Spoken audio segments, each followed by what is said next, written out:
Clipping ಇದ್ದ ಹಾಗೆ ಇಷ್ಟವರೆಗೆ ನೀವು ಕ್ಲಿಪ್ಪಿಂಗ್ ಕೇಳಿದ್ದೀರಿ. ಗದಾಯುದ್ಧದ ಕ್ಲಿಪ್ಪಿಂಗ್ ಸಿಂಹನಾದದವರೆಗೆ ಬಂದಿದೆ. ಗಣೇಶರ ಸಿಂಹನಾದ ಇನ್ನು ಗರ್ಜಿಸಬೇಕಾಗಿದೆ. ಗೋಖಲೆ ಸಂಸ್ಥೆಯ DVG ಸಭಾಂಗಣದಲ್ಲಿ ಇವತ್ತಿನಿಂದ ಮೊದಲುಗೊಂಡು 3 ದಿನ ಗದಾಯುದ್ಧ ಜರಗಲಿದೆ. 3 ದಿನ ಅಂತ ಕ್ಷಮಿಸಿ, 2 ದಿನ. ಗದಾಯುದ್ಧದ ಪರಿಣಾಮವನ್ನು ತಗ್ಗಿಸಲಾಗಿದೆ. 2 ದಿನಕ್ಕೆ ಮುಂದುವರಿತದೆ. ಇದು ಭೀಕರ ಗದಾಯುದ್ಧ ಅಲ್ಲ, ಗದಾಯುದ್ಧ ಅಷ್ಟೇ.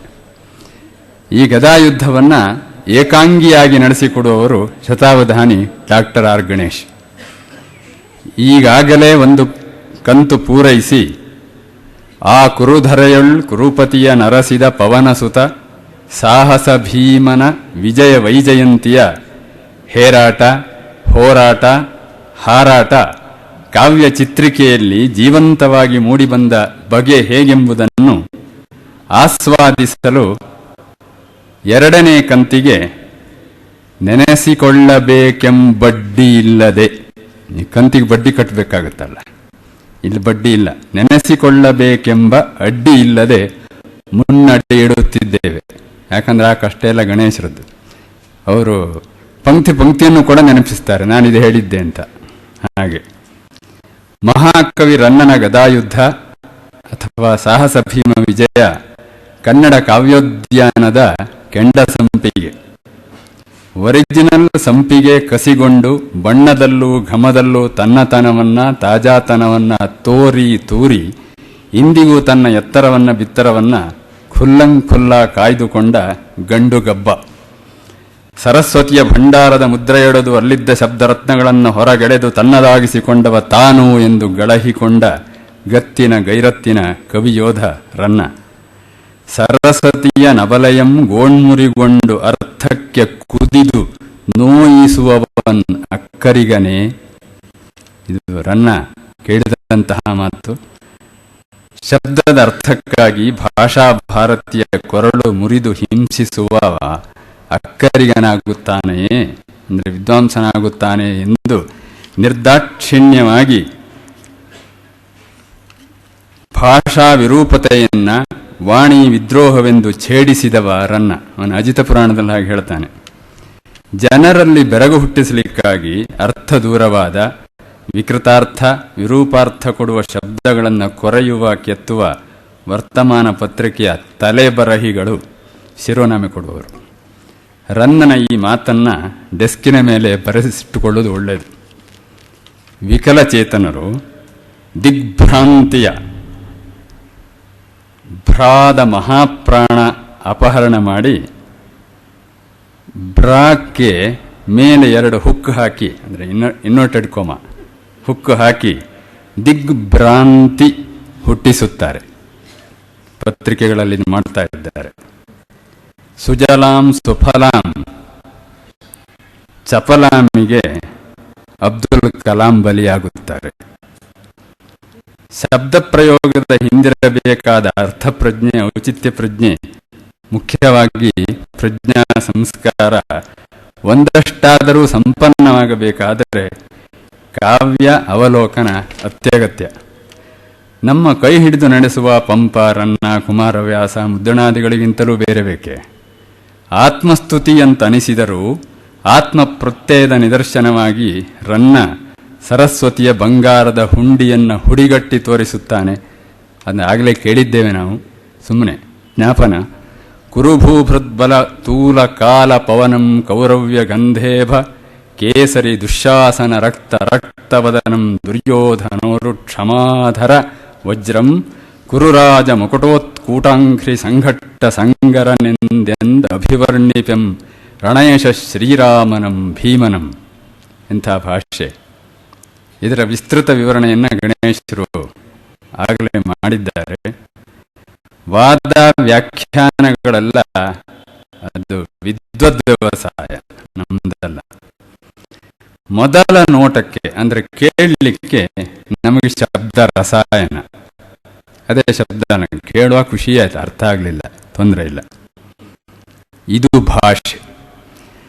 ತಮ್ಮ ಉಪನ್ಯಾಸದಲ್ಲಿ ಶಾರದಾ ಭಂಡಾರ ಒಡೆವ ರನ್ನನ ಬೀಗದ ಕೈಯು ಎಷ್ಟರ ಮಟ್ಟಿಗೆ ಡೂಪ್ಲಿಕೇಟ್ ಎಂಬುದನ್ನು ಸೋದಾಹರಣವಾಗಿ ತೋರಿಸಿದ್ದಾರೆ ಗಣೇಶರು. ಗಣೇಶರಂತಹ ಬಹುಶ್ರುತರಿಗಷ್ಟೇ ಗೋಚರವಾಗುವ ಸಾಹಿತ್ಯ ಸತ್ಯಗಳು ಕೆಲವಿರುತ್ತವೆ. ಅದರಿಂದ ರನ್ನನಿಗೇನೂ ಅಪಾಯವಿಲ್ಲ. ಆಕ್ಷೇಪಿಸಿಯೂ ಆದರಿಸುವ ಔದಾರ್ಯವನ್ನು ಗಣೇಶರು ತೋರಿ ರನ್ನನನ್ನು ನಮ್ಮೆದೆಯೂ ಅಪ್ಪುವಂತೆ ಅನುವಾದಿಸಿದ್ದಾರೆ. ಪಂಪನ 3 ಉಪಮೆಗಳನ್ನು ಹಸಿ ಹಸಿಯಾಗಿ ಹೆಕ್ಕಿಟ್ಟು ತನ್ನ ಹದದಲ್ಲಿ ಎರಕ ಹೊಯ್ದು ರಸವಂತಿಕೆಯನ್ನು ಉಕ್ಕಿಸಿದವ ರನ್ನ. ಅದು ಬರಲಿಕ್ಕಿದೆ. ಕುಳಿಕನ ಪಲ್ಗಳಂ ಮುರಿಯ ಮೋದಿದರಾರ್, ಪಿಡಿದೊತ್ತಿ ಸಿಂಹಮಂ ಮುಳಿಸಿ ದಾಡಯಂ ಪಡಿದು ಕಿಳ್ತವರಾರ್, ಮತಹಸ್ತಿಯಂ ನೆರಂಗೊಳೆ ನೆಲ ಕಿಕ್ಕಿ ಕೋಡೆರಡುಮಂ ಕುಸಿಯೊತ್ತಿದರಾರ್, ಸುರಾದ್ರಿ ನಿಶ್ಚಳ ನಿಬಿಡೋರು ಮಂಡಲವನಾರ್ ಉಡಿದರ್ ಫಣಿರಾಜಕೇತನ. ವ್ಯಾಸ, ಭಟ್ಟನಾರಾಯಣ, ಪಂಪಾದಿ ಪೂರ್ವ ಸೂರಿಗಳ ನಿಕಟಾಧ್ಯಯನದಿಂದ ಹರಳುಗಟ್ಟಿದವರನ್ನ ನಾಸ್ತ್ಯಚೌರಃ ಕವಿಜನಃ ನಾಸ್ತ್ಯಚೌರೋ ವಣಿಗ್ಜನಃ ಸ ನಂದತಿ ವಿನಾ ವಾಚ್ಯಂ ಯೋ ಜಾನಾತಿ ನಿಗೂಹಿತಂ. ರಾಜಶೇಖರನ ಮಾತು. ಕಳವು ಮಾಡದೇ ಇದ್ದವನು ಕವಿಯೇ ಅಲ್ಲ, ಕಳವು ಮಾಡದೇ ಇದ್ದವನು ವ್ಯಾಪಾರಿಯೂ ಅಲ್ಲ. ಯಾರು ಅದನ್ನು ಬಚ್ಚಿಡುತ್ತಾನೆ ಅವನು ಬದುಕ್ತಾನೆ, ಖುಷಿ ಪಡ್ತಾನೆ ಅಂತ ಇದರ ತಾತ್ಪರ್ಯ. ಪ್ರತಿಯೊಬ್ಬನೂ ಕಳ್ಳನೆ ಅಂತ. ಕವಿ ಸಂದರ್ಭದಲ್ಲಿ ಪ್ರತಿಭಾ ವ್ಯಾಪಾರ ವಿಶೇಷದಿಂದ ದೋಷವೂ ಗುಣವಾಗಿ ಬಿಡುತ್ತದೆ. ಆದರೆ ಕವಿ ಕಾವ್ಯ ಪರಂಪರೆಯನ್ನು ಲಾಘವವಾಗಿ ಪರಿಗಣಿಸುವ ಕನ್ನಡ ಕಟ್ಟಾಳುಗಳಿಗೆ ಈ ಸೂತ್ರ ಅನ್ವಯವಾಗುವುದಿಲ್ಲ. ಕನ್ನಡದಲ್ಲಿ ನೆಲೆ ಕಂಡ ಕವಿಯೊಬ್ಬರು ಹೀಗೆ ಹೇಳಿದ್ದಾರೆ: ಕನ್ನಡ ಕಾವ್ಯದ ಭೂತ ಭವಿಷ್ಯವ ಬಣ್ಣಿಸಿ ಹೇಳೋ ಗಾಂಪ, ಕನ್ನಡ ಕಾವ್ಯದ ಭೂತ ಭವಿಷ್ಯವ ಬಣ್ಣಿಸಿ ಹೇಳೋ ಗಾಂಪ ನಮ್ಮ ಆದಿಕವಿ ಪಂಪ, ಗುರುವೇ ನಮ್ಮ ಅಂತ್ಯಕವಿ ಚಂಪ. ಇದು ಪತ್ರಿಕೆಯಲ್ಲಿ ಮೊನ್ನೆ ತಾನೇ ಬಂದಿದೆ ಅಂತ ವಿನೋದವಾಗಿಯೋ ವಿಕಲ್ಪವಾಗಿಯೋ ಅವರು ಘೋಷಿಸಿದ್ದಾರೆ. ಅವರಿಗೆ ನನ್ನದೊಂದು ಸಣ್ಣ ಪ್ರಶ್ನೆ ಇದೆ. ಇದು ಶುದ್ಧ ಛಾಂದಸವಾಗಿಯೇ ಕೇಳ್ತಾ ಇದ್ದೇನೆ ನಾನು. ಕುಡಿ ಮೀಸೆ ಕುಣಿಸುತ್ತ ಪಡೆಯ ನೆರಹುತ ಚಿಟಿಕೆ ಹೊಡೆದು ಕೇಳಿದರಂದು ಯಾರಾತರನ್ನ. ಇವರು ಕೇಳಿದರು. ಕುಡಿ ಮೀಸೆ ಕುಣಿಸುತ್ತ ಪಡೆಯ ನೆರಹುತ, ಅವ್ರದ್ದು ಯಾವತ್ತೊಂದು ಗುಂಪಿರುತ್ತೆ. ಚಿಟಿಕೆ ಹೊಡೆದು ಕೇಳಿದರಂದು ಯಾರಾತರನ್ನ. ಮುಡಿ ಹೂವು ರನ್ನ ಕನ್ನಡ ದುಲಿಗೆ, ಕನ್ನಡದ ಭಾಷೆಗೆ ಮುಡಿಯ ಹೂವು. ಮುಡಿ ಹೂವು ರನ್ನ ಕನ್ನಡ ದುಲಿಗೆ ಬಾಳಿಲ್ಲ, ಇವತ್ತಿಗೂ ಬಾಳಿಲ್ಲ. ಬಡ್ಕೊಂಡ್ರು ಕೇಳುವವರಿಲ್ಲ ಇವರನ್ನ.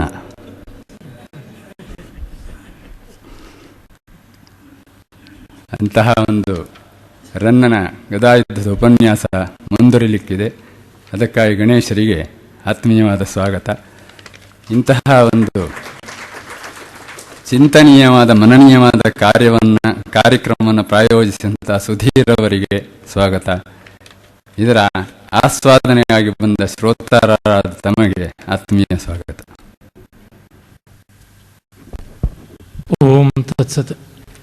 ಎಲ್ಲರಿಗೆ ನಮಸ್ಕಾರ. ರನ್ನನ ಗದಾಯುದ್ಧದ ಆರಂಭ ಮಾಡಿ ಭೀಮನ ಸಿಂಹನಾದಕ್ಕೆ ಒಂದು ಕಂತು ನಿಲ್ಲಿಸಿ ಮತ್ತೀಗ ವೈಶಂಪಾಯನ ಸರೋವರದ ಕಡೆಗೆ ಪ್ರಯಾಣ ಮಾಡ್ತಾ ಇದ್ದೀವಿ. ವೈಶಂಪಾಯನ ಸರೋವರದ ತಟಿಯಲ್ಲಿ ಪಂಚಪಾಂಡವರು ಕೃಷ್ಣ ಸಹಿತರಾಗಿ ನಿಂತಿದ್ದಾರೆ. ಪಂಚಪಾಂಡವರ ಎಷ್ಟೇ ಮೂದಲಿಕೆಯ ಮಾತುಗಳು ದುರ್ಯೋಧನನನ್ನ ಹೊರಗೆ ತೆಗೆಯಲಾಗ್ತಾ ಇಲ್ಲ. ಈ ಬೂತು ಎನ್ನ ಸರಂ ಕೇಳ್ದಲ್ಲದೆ ಹೊರಮಡದು ಅಂತ ಹೇಳಿ ತತ್ಕ್ಷಣ ಭೀಮ ಆ ಇಡೀ ಉಸ್ತುವಾರಿಯನ್ನ ತಾನು ವಹಿಸಿಕೊಂಡಿದ್ದಾನೆ. ಆ ಸಿಂಹನಾದದ ಉಪಕ್ರಮ ಇದೀಗ. ಅನಿಲ ತನೂಜನ ಸಿಂಹಧ್ವನಿಯಂ ಕೇಳ್ದಳ್ಕಿ ತತ್ಸರೋವರದ ಎದೆ ಪೌವನೆ ಪಾರುವಂತೆ ಪಾರಿದುದು ವನ ಅನಾಕುಳಂ ಕೊಳದೊಲಿದ್ದ ತದ್ವಿಹಗ ಕುಳಂ. ಅನಿಲ ತನೂಜನ ಸಿಂಹಧ್ವನಿಯಂ ಕೇಳ್ದು, ಆ ಸಿಂಹನಾದ ಮಾಡುವ ಭೀಮನ ಧ್ವನಿಯನ್ನು ಕೇಳಿ ಅಳ್ಕಿ ಒದ್ದಾಡಿ ಹೆದರಿ ತತ್ ಸರೋವರದ ಎದೆ, ಆ ಸರೋವರದ ಎದೆಯೇ ಪೌವನೆ ಪಾರುವಂತೆ ಹೌಹಾರುವಂತೆ ಪಾರಿದುದು ಅನಾಕುಳಂ ಕೊಳದೊಳಿರ್ದ ತದ್ವಿಹಗ ಕುಳಂ. ಅನಾಕುಳಂ ಕೊಳದೊಳಿರ್ದ ತದ್ವಿಹಗ ಕುಳಂ. ಆ ಳಕಾರ ಯಾವ ರೀತಿ ಪುನರುಕ್ತಿ ಆಗ್ತಾ ಇದೆ, ಅಲ್ಲಿ ವೃತ್ಯನುಪ್ರಾಸ ಬರ್ತಾ ಇದೆ ಅಂತ ನೋಡಬಹುದು. ಅಲ್ಲಿವರೆಗೂ ಅನಾಕೂಲವಾಗಿ ಒದ್ದಾಟ ಇಲ್ಲದೆ ಇದ್ದಂಥ ಪಕ್ಷಿಗಳು ಆ ಸರೋವರದ ಎದೆಯೇ ಹೌಹಾರಿದಂತೆ ಮೇಲೆ ಜಲಕ್ಕನೆ ಹಾರಿ ಹೋಗಿವೆ ಅಂತ ಕವಿ ಮಾಡ್ತಾ ಇರುವಂತಹ ಉತ್ಪ್ರೇಕ್ಷೆ ತುಂಬಾ ತುಂಬಾ ರಮಣೀಯವಾದದ್ದು. ಅಳರ್ದು ಕೊಳೆ ಭೀಮ ಕೋಪಾನಳನವಳ್ ಕೋಪಾನಳನ್ ಎಸೆದು ಒಯ್ದಿಟ್ಟ ಜಲದ ಒಲ್ ಮರುಗುದುದ ಕೊಳದ ಜಲಂ ಐದೆ ಕಾಯ್ದೆಸರೊಳೆ ಕೂಳ್ ಕುದಿವಂತೆ ಕುದಿದುವು ಅನಿಮಿಷ ತತಿಗಳು. ಅಳರ್ದು ಕೊಳೆ ಭೀಮ ಕೋಪಾನಳನ್, ಕೆರಳ್ತಾ ಇದೆ ಭೀಮನ ಕೋಪಾಗ್ನಿ. ಎಸರು ಒಯ್ದಿಟ್ಟ ಜಲದ ಒಳ್ ಮರುಗಿದುದ ಕೊಳ ಜಲಂ ಐದೆ ಕಾಯ್ದು ಎಸರೊಳೆ ಕೂಳ್ ಕುದಿವಂತೆ ಕುದಿಯುವುದು ಅನಿಮಿಷ ತತಿಗಳು.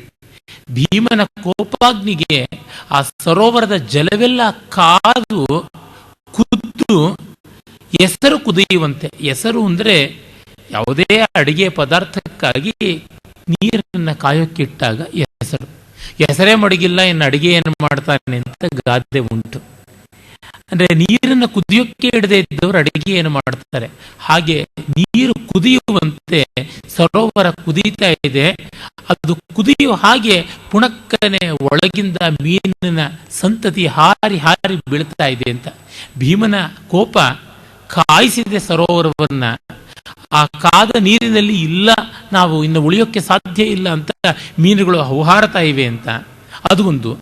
ಮತ್ತೊಂದು, ಮೀನುಗಳು ಸರೋವರದಲ್ಲಿ ಹಾಗಿಂದ ಹಾಗೆ ಹಾರುತ್ತವೆ. ಈ ರೀತಿಯಾಗಿ ಹಾರುವ ಮೀನುಗಳಿಗೆ, ನೀರಿಂದ ಹಾರಿ ಮತ್ತೆ ನೀರೊಳಗೆ ಬೀಳ್ತಕ್ಕಂಥ ಕಿರು ಮೀನುಗಳಿಗೆ ರೋಹಿತ ಅಂತ ಸಂಸ್ಕೃತದಲ್ಲಿ ಕರೀತಾರೆ. ಕೆಂಪು ಬಣ್ಣದ ಮೀನುಗಳು, ಚಿಕ್ಕ ಮೀನುಗಳು. ತುಳುನಾಡಿನಲ್ಲಿ ಒಂದು ಗಾದೆ ಇದೆ, ಸುಸಿಲಾಡಿ ಕೊರವಂಗೆ ತಂತು ಅಂತ. ಸುಸಿಲು ಅಂತಂದ್ರೆ ಅದು ಒಂದು ರೀತಿಯ ಹಾರುವ ಮೀನು. ಅಂದರೆ ಎಲ್ಲಿಯೋ ರೆಕ್ಕೆ ಇಟ್ಕೊಂಡು ಹಾರುವಂಥದ್ದಲ್ಲ, ನೀರಿಂದ ಮೇಲೆ ಹಾರಿ ಮತ್ತೆ ನೀರೊಳಗೆ ಬೀಳುತ್ತೆ. ಕೊರವ ಅಂತಂದರೆ ಹೊಯ್ದಾಡದೆ ಪಾಪ ಕಪ್ಪಗೆ ದಪ್ಪಗೆ ನೀರಲ್ಲೇ ಸ್ತಬ್ಧವಾಗಿರ್ತಕ್ಕಂಥ ಮೀನು. ಈ ಸುಸಿಲ್ ಚಿಕ್ಕ ಚಿಕ್ಕ ಮೀನು, ಅದು ಹಾರಿ ಹಾರಿ ಆ ಸರೋವರದಲ್ಲಿಯೋ ಕೆರೆಯಲ್ಲಿಯೋ ಅನೇಕ ಈ ರೀತಿಯಾದ ಮೀನುಗಳಿವೆ, ತುಂಬ ಉಂಟು. ಆ ಮತ್ಸ್ಯ ಬಾಹುಲ್ಯ ಅಂತ ಮೀನುಗೊಲ್ಲಿಗರು ಬೆಸ್ತರು ಬರ್ತಾರೆ, ಬಲೆ ಹಾಕ್ತಾರೆ. ಈ ಚಿಕ್ಕ ಚಿಕ್ಕ ಮೀನುಗಳು ಬಲೆಗಳ ಕಂಡಿಗಳಲ್ಲಿಯೇ ಜಾರಿಕೊಂಡು ಹೋಗುತ್ತವೆ. ಪಾಪ ನಿರುಪದ್ರವಿಯಾಗಿ ಯಾವುದೇ ಪ್ರದರ್ಶನ ಇಲ್ಲದೆ ತಳದೊಳಗೆ ಅಂಟಿಕೊಂಡಿದ್ದಂಥ ದಪ್ಪಗಿರುವ ಕೊರವ ಆ ಮೀನುಗಳು ಬಲೆಗೆ ಸಿಕ್ಕು ಅವು ಹಾಳಾಗುತ್ತವೆ ಅಂತ. ಅಂದರೆ ಕೆಲವರು ಸಣ್ಣ ಮನುಷ್ಯರು ಅಲ್ಪರು ಕೋಲಾಹಲ ಮಾಡಿಬಿಡ್ತಾರೆ, ದೊಡ್ಡವರಿಗೆ ಸಂಚಕಾರ ಬಂದುಬಿಡುತ್ತೆ ಅಂತನ್ನುವಂಥದ್ದು ಒಂದು ಗಾದೆ ಹಿಂದೆ ಎಷ್ಟೆಲ್ಲ ಉಂಟು. ಮಕ್ಕಳೇನೋ ಸಣ್ಣ ಸಣ್ಣ ಮಾತಾಡಿ ಗಲಾಟೆ ಮಾಡ್ಕೊಳ್ತಾರೆ, ತಂದೆ ತಾಯಿಗಳವರೆಗೂ ಬರುತ್ತೆ. ಮಹಾಯುದ್ಧ ಆರಂಭವಾಗುವುದು ಹಾಗೆ ತಾನೆ. ಬೀದಿಯಲ್ಲಿ ಮಕ್ಕಳು ಆಟದಲ್ಲಿ ಜಗಳ ಮಾಡಿಕೊಂಡದ್ದು ದೊಡ್ಡವರವರೆಗೂ ಹೋಗು ಕೋರ್ಟು ಕಚೇರಿ ಎಲ್ಲ ಆಗುತ್ತದೆ. ಆದರೆ ಮಕ್ಕಳು ಹಿತ್ತಲಲ್ಲಿ ಮತ್ತೆ ಇವರ ಜಗಳದ ಹಿಂದೆ ಮತ್ತೆ ಸೇರಿಕೊಂಡು ಆಟ ಆಡ್ತಾ ಇರ್ತಾರೆ. ಈ ರೀತಿಯಾದದ್ದು ಇಲ್ಲಿ ಆ ಮೀನುಗಳು, ಸುಸಿಲ್ ಮೀನುಗಳು ಹಾಗೆ ಅನಿಮಿಷ ಅಂದ್ರೆ ರೆಪ್ಪೆ ಆಡಿಸದೇ ಇರುವಂಥದ್ದು. ಮೀನಿಗೆ ರೆಪ್ಪೆಯೇ ಇಲ್ಲ, ಹಾಗಾಗಿ ಅದು ನಿದ್ರೆ ಮಾಡುವುದು ಗೊತ್ತಾಗುವುದಿಲ್ಲ. ಅನಿಮಿಷ ಅಂತ ದೇವತೆಗಳಿಗೆ ಮೀನುಗಳಿಗೆ ಅದೇ ಕಾರಣದಿಂದ ಕರೆಯುವುದು. ಈ ಶಬ್ದ ಪ್ರಪಂಚವನ್ನು ಇಟ್ಟುಕೊಂಡು ಬೇಕಾದಷ್ಟು ಶ್ಲೇಷ ಮಾಡುತ್ತಾರೆ, ಇರಲಿ. ಆಮೇಲೆ ಅವನು ಸಿಂಹನಾದ ಮಾಡ್ತಾನೆ. ಇದು ಬಹಳ ಪ್ರಸಿದ್ಧವಾದ ಪದ್ಯ. ಆರವಮಂ ನಿರ್ಜಿತ ಕಂಠೀರವಮಂ ನಿರಸ್ತ ಘನರವಮಂ ಕೋಪಾರುಣ ನೇತ್ರಂ ಕೇಳ್ದು ಆ ನೀರೊಳಗಿರ್ತುಂ ಬೆಮರ್ತನ್ ಉರಗ ಪತಾಕಂ. ಆ ಸಿಂಹನಾದವನ್ನ ಎಂಥದ್ದು, ಮೋಡದ ಗುಡುಗನ್ನ ಮೀರಿಸುವಂಥದ್ದು, ಸಿಡಿಲನ್ನು ಮೀರಿಸುವಂಥದ್ದು, ಸಾಕ್ಷಾತ್ ಕಂಠೀರವ ರವವನ್ನು ಮೀರಿಸುವಂಥದ್ದು. ಅದನ್ನು ಕೇಳಿದು ಆ ನೀರೊಳಗಿದ್ದ ಉರಗ ಪತಾಕಂ, ಅಂಥ ನೀರಿನಲ್ಲಿ ವೈಶಂಪಾಯನದ ತಣ್ಣಗೆ ಕೊರೆಯುವಂಥ ನೀರು. ಅದು ಹೇಳಿ ಕೇಳಿ ಹೇಮಂತದ ಒಂದು ಮಧ್ಯದ ಕಾಲ. ಗೀತಾ ಜಯಂತಿ ಆಗಿದ್ದು ಮಾರ್ಗಶೀರ್ಷ ಮಾಸದಲ್ಲಿ ಅಲ್ವ. ಅದಾದ 18ನೇ ದಿವಸ, ಅಂದರೆ ಮಾರ್ಗಶೀರ್ಷ ಇನ್ನ ಕಳೆದಿಲ್ಲ, ಮಾರ್ಗಶೀರ್ಷ ಶುದ್ಧ ಏಕಾದಶಿ ಗೀತಾ ಜಯಂತಿ. ಅಂದು ಕೌರವ ಪಾಂಡವ ಸಂಗ್ರಾಮ ಆರಂಭವಾಗಿದೆ. ಅದಾದ ಮೇಲೆ 18 ದಿವಸಗಳು ಅಂತಂದ್ರೆ ಇನ್ನೇನು ಮಾರ್ಗಶೀರ್ಷ ಕೊನೆಗೊಳ್ಳಬೇಕು. ಪುಷ್ಯ ಮಾಘ ಫಾಲ್ಗುಣಗಳು ಇವೆ. ಅಂದ್ರೆ ಹೇಮಂತದ ನೆಟ್ಟ ನಡುಗಾಲ. ಆಗ ಅಂಥ ಉತ್ತರ ಭಾರತದ ಕೊರೆಯುವ ಆ ಸರೋವರದಲ್ಲಿ, ವೈಶಂಪಾಯನ ಸರೋವರದಲ್ಲಿ ಇದ್ದರೂ ಕೂಡ ಬೆಮರ್ತನ್ ಉರಗ ಪತಾಕನ್. ಇದು ಅತ್ಯಂತ ಅದ್ಭುತವಾದ ಅತಿಶಯೋಕ್ತಿ ಅಲಂಕಾರ.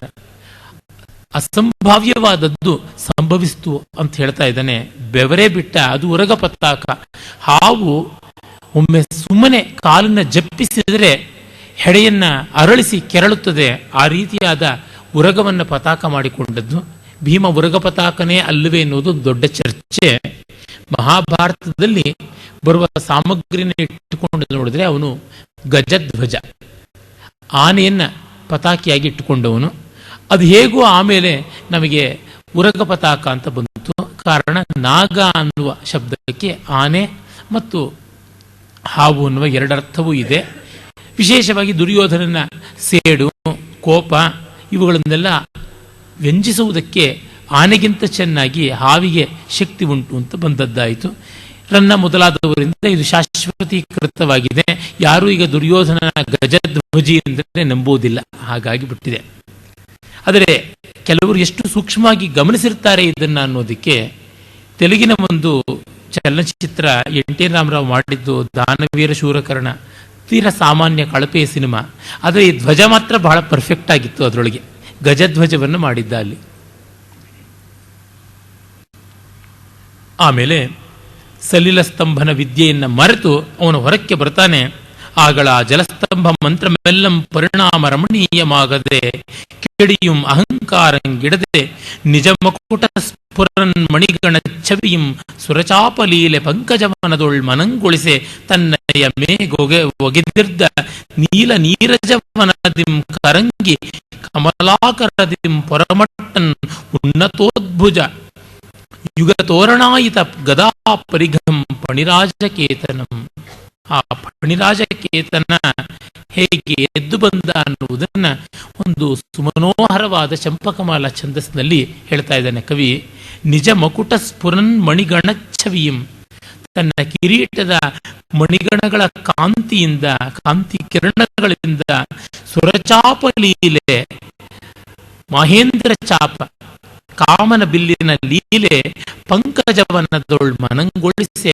ಆ ಸರೋವರದಲ್ಲಿ ಅರಳಿರತಕ್ಕಂಥ ಕಮಲಗಳ ಮೇಲೆ ಕಾಮನ ಬಿಲ್ಲಿನ ಚಮತ್ಕಾರವನ್ನ ಬೀರಿದಂತೆ. ಆದರೆ ಆ ಕಾಂತಿ ತನ್ನಯ ಮೇಗೆ ಒಗದಿರ್ದ ನೀಲ ನೀರಜವನದಿಂ ಕರಂಗಿ. ಅವನು ತನ್ನ ಮೈ ಮೇಲೆ ನೈದಿಲೆಗಳ ಬಳ್ಳಿಗಳು ಹಬ್ಬಿಕೊಂಡಿವೆ. ಅವೆಲ್ಲವನ್ನ ಜಾರಿಸಿಕೊಂಡು ಕಮಲಾಕರದಿಂ ಪರಮಟ್ಟನ್, ಕಮಲಾಕರ ಸರೋವರ, ಅದರಿಂದ ಹೊರಬಂದ ಉನ್ನತೋದ್ಭುಜ, ಮೇಲಕ್ಕೆ ಎತ್ತಿದ್ದಾನೆ ತೋಳನ್ನ, ಎರಡು ಕೈಗಳನ್ನು ಹೀಗೆ ಮೇಲೆ ಎತ್ತಿದ್ದಾನೆ.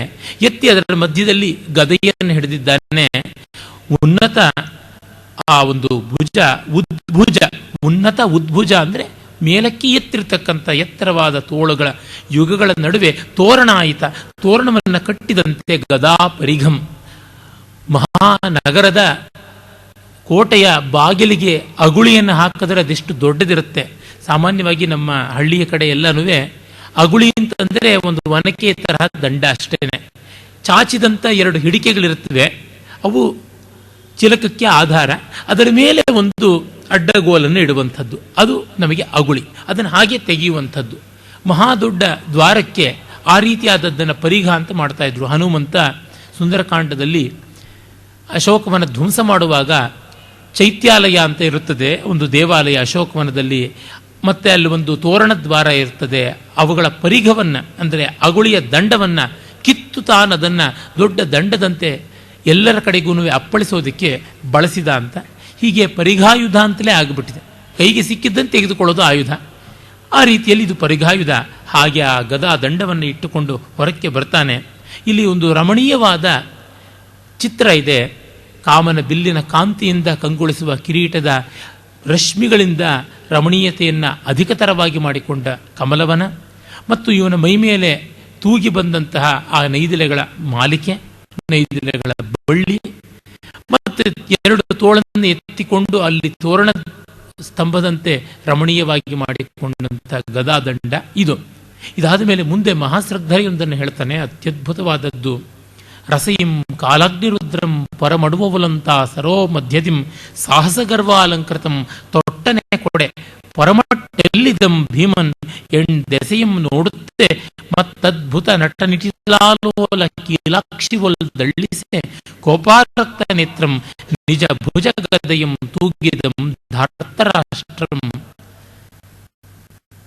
ಬರೆದರೆ ಪದ್ಯ ಹೀಗೆ ಬರಿಬೇಕು. ಯಾವ ಒಂದು ಓಜಸ್ವಿಯಾದಂತಹ ಛಂದಸ್ಸು ಶೈಲಿ ನೋಡಿ. ರಸಯಿಂ ಕಾಲಾಗ್ನಿ ರುದ್ರಂ, ನೆಲದೊಳಗಿಂದ ಕಾಲಾಗ್ನಿ ರುದ್ರನೇ ಭೂಮಿಯನ್ನು ಸೀಳಿಕೊಂಡು ಉಕ್ಕೇರಿ ಬರ್ತಾ ಇದ್ದಾನೋ, ಒಂದು ಭೂಮಿಯನ್ನ ಭೇದಿಸಿಕೊಂಡು ಬರುವ ಆ ಯಾವ ಲಾವಾ ಪ್ರವಾಹ ಉಂಟು, ಅಗ್ನಿ ಪರ್ವತದ ಗರ್ಭದಿಂದ ಮುಗಿಲಿಗೇರುವಂತಹ ಬೆಂಕಿಯ ಆ ಚೈತ್ಯ ಎಂಥದ್ದುಂಟು. ಹಾಗೆ ರಸಯಿಂ ಕಾಲಾಗ್ನಿರುದ್ರಂ ಪರಮಡುವವಲಂತೆ ಆ ಸರೋ ಮಧ್ಯದಿಂದ ಸಾಹಸಗರ್ವಾಲಂಕೃತಂ ತೊಟ್ಟನೆ ತತ್ಕ್ಷಣವೇ ಕೊಡೆ ಪೊಡಮೊಟ್ಟೆಲ್ಲಿದಂ ಎಲ್ಲಿದಂ ಭೀಮಸೇನಂ, ಎಲ್ಲಿ ಎಲ್ಲಿ ಭೀಮ ಅಂತ ಎದುರಿಗೆ ಇದ್ರು ಎಂಡಸೆಯಂ ನೋಡುತ್ತೆ, 8 ದಿಕ್ಕುಗಳನ್ನು ನೋಡುತ್ತೆ. ಮತ್ತೆ ಅತ್ಯದ್ಭುತ ನಟ ನಿಟಿಲಾಲೋಲ ಕೀಲಾಕ್ಷಿವಲ್, ಹಣೆಗಣ್ಣನನ್ನು ಉರಿಸ್ತಕ್ಕರ್ಥ ಯಾವ ಮಹಾದೇವ ಇದ್ದಾನೆ ಅವನ ಹಾಗೆ, ಕೀಲ ಅಂದರೆ ಬೆಂಕಿ, ಕೀಲಾಕ್ಷಿ ಅಂತಂದರೆ ಅಗ್ನಿನೇತ್ರ, ಅವನ ಹಾಗೆ ನಿಟಿಲ ಹಣೆಗಣ್ಣಿನಲ್ಲಿ ಆಲೋಲ ಓಡಾಡುವಂತಹ ಕೀಲಾಕ್ಷಿಯ ಹಾಗೆ, ಅಂದರೆ ಪಿಂಗಾಕ್ಷನಾದಂಥವನು ವಿರೂಪಾಕ್ಷನಾದವನು ಹೇಗಿರುತ್ತಾನೆ ಹಾಗೆ ಹಣೆಗಣ್ಣನ್ನು ಎಲ್ಲ ಕಡೆಗೂ ಬಿಟ್ಟು ನೋಡಿದ್ರೆ ಎಲ್ಲೆಲ್ಲಿಯೂ ಬೆಂಕಿ ಕೆರಳುತ್ತಲ್ಲ, ಆ ರೀತಿ ಅವನು 2 ಕಣ್ಣುಗಳನ್ನು ಮಹಾದೇವನ ಫಾಲನೇತ್ರದಂತೆ ಬಿಟ್ಟುಕೊಂಡು ಎಲ್ಲಿದಂ ಭೀಮನ್ ಎಲ್ಲಿದಂ ಭೀಮನ್ ಅಂತ ನೋಡುತ್ತಾ ಕೋಪಾರಕ್ತ ನೇತ್ರಂ, ಕೋಪದಿಂದ ಕಣ್ಣು ಕೆಂಪಾಗಿ ಅದು ಕೆಂಪು ಗಣ್ಣೆ ಬೆಂಕಿ ಗಣ್ಣು ಕೆಂಡಗಣ್ಣಿನಂತೆ ಆಗಿದೆ. ನಿಜ ಭುಜ ಗದೆಯನ್ನ, ತನ್ನ ಭುಜದ ಗದೆಯನ್ನ ತೂಗುತ್ತಾ ಇದ್ದಾನೆ ಧಾರ್ತರಾಷ್ಟ್ರ ಅಂತ. ಧೃತರಾಷ್ಟ್ರನ ಮಗ. ದುರ್ಯೋಧನ ಶಬ್ದಕ್ಕಿಂತಲೂ ಹೆಚ್ಚು ಧಾರ್ತರಾಷ್ಟ್ರ ಅನ್ನೋ ಶಬ್ದದಲ್ಲಿ ಕಾರ್ಕಶ್ಯ ಪರುಷ ಉಂಟು, ಅದನ್ನು ಬಳಸ್ತಾ ಇದ್ದಾನೆ. ಆ ರೀತಿ ದಂದಶೂಕ ಪ್ರತಾಪನ, ದಂದಶೂಕ ಅಂತಂದರೆ ಹಾವು, ಹಾವಿನಂತೆ ದಂದಶೂಕ ಪತಾಕ, ಹಾವಿನ ಬಾವುಟ, ಅವನು ಅದನ್ನು ಗದೆ ತೂಗಿಕೊಂಡು ಹೊರಗೆ ಬರ್ತಾ ಇದ್ದಾನೆ ಅಂತ ಮತ್ತೆ ಮತ್ತೆ ಸರ್ಪದ ಪ್ರತಿಮೆಗಳನ್ನು ಕೊಡ್ತಾ ಇದ್ದಾನೆ ಕವಿ.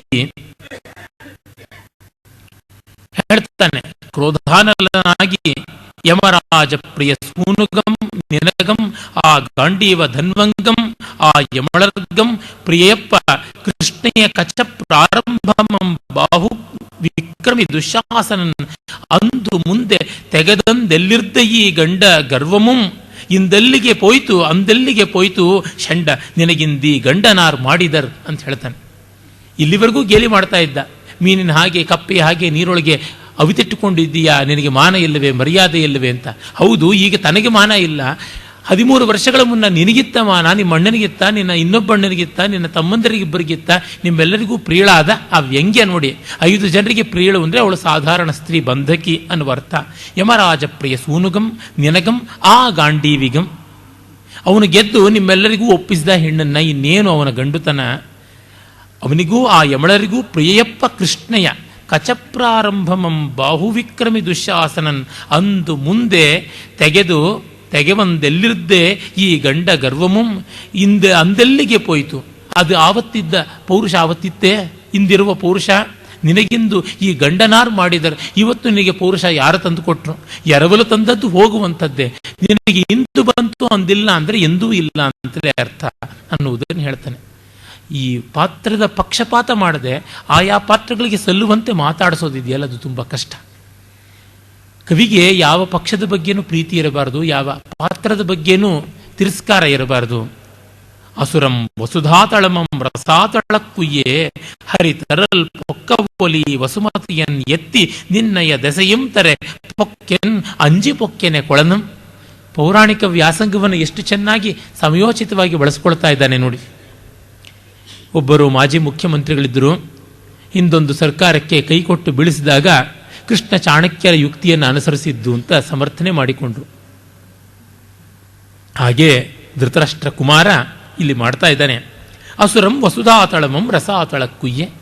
ಹಿರಣ್ಯಾಕ್ಷ ಭೂಮಿಯನ್ನೇ ಪಾತಾಳಕ್ಕೆ ತೆಗೆದುಕೊಂಡು ಹೋದಾಗ ಹರಿ ತರಲ್ಪೊಕ್ಕವಲ್, ಆಗ ವರಾಹರೂಪಿಯಾಗಿ ಮಹಾವಿಷ್ಣು ತರುವುದಕ್ಕೆ ಹೇಗೆ ಹೋದನೋ ಹಾಗೆ ನಿನ್ನಯ ದಸೆಯಂ ವಸುಮತಿಯನ್ನೆತ್ತಿತರೆ ನಿನ್ನ ಕೈಯಿಂದ ಭೂಮಿಯನ್ನು ರಕ್ಷಿಸಬೇಕು ಅಂತ ನಾನು ಸರೋವರಕ್ಕೆ ಮುಳುಗಿದ್ದೇನೆ ಹೊರತು ಹೇಳಿತನದಿಂದ ಅಲ್ಲ ಅಂತಾನೆ. ಯುಕ್ತಿ ಚೆನ್ನಾಗಿದೆ, ಶಕ್ತಿ ಮಾತ್ರ ಇಲ್ಲ ಅಷ್ಟೆ. ನಾಲ್ಕಡೆಗಳ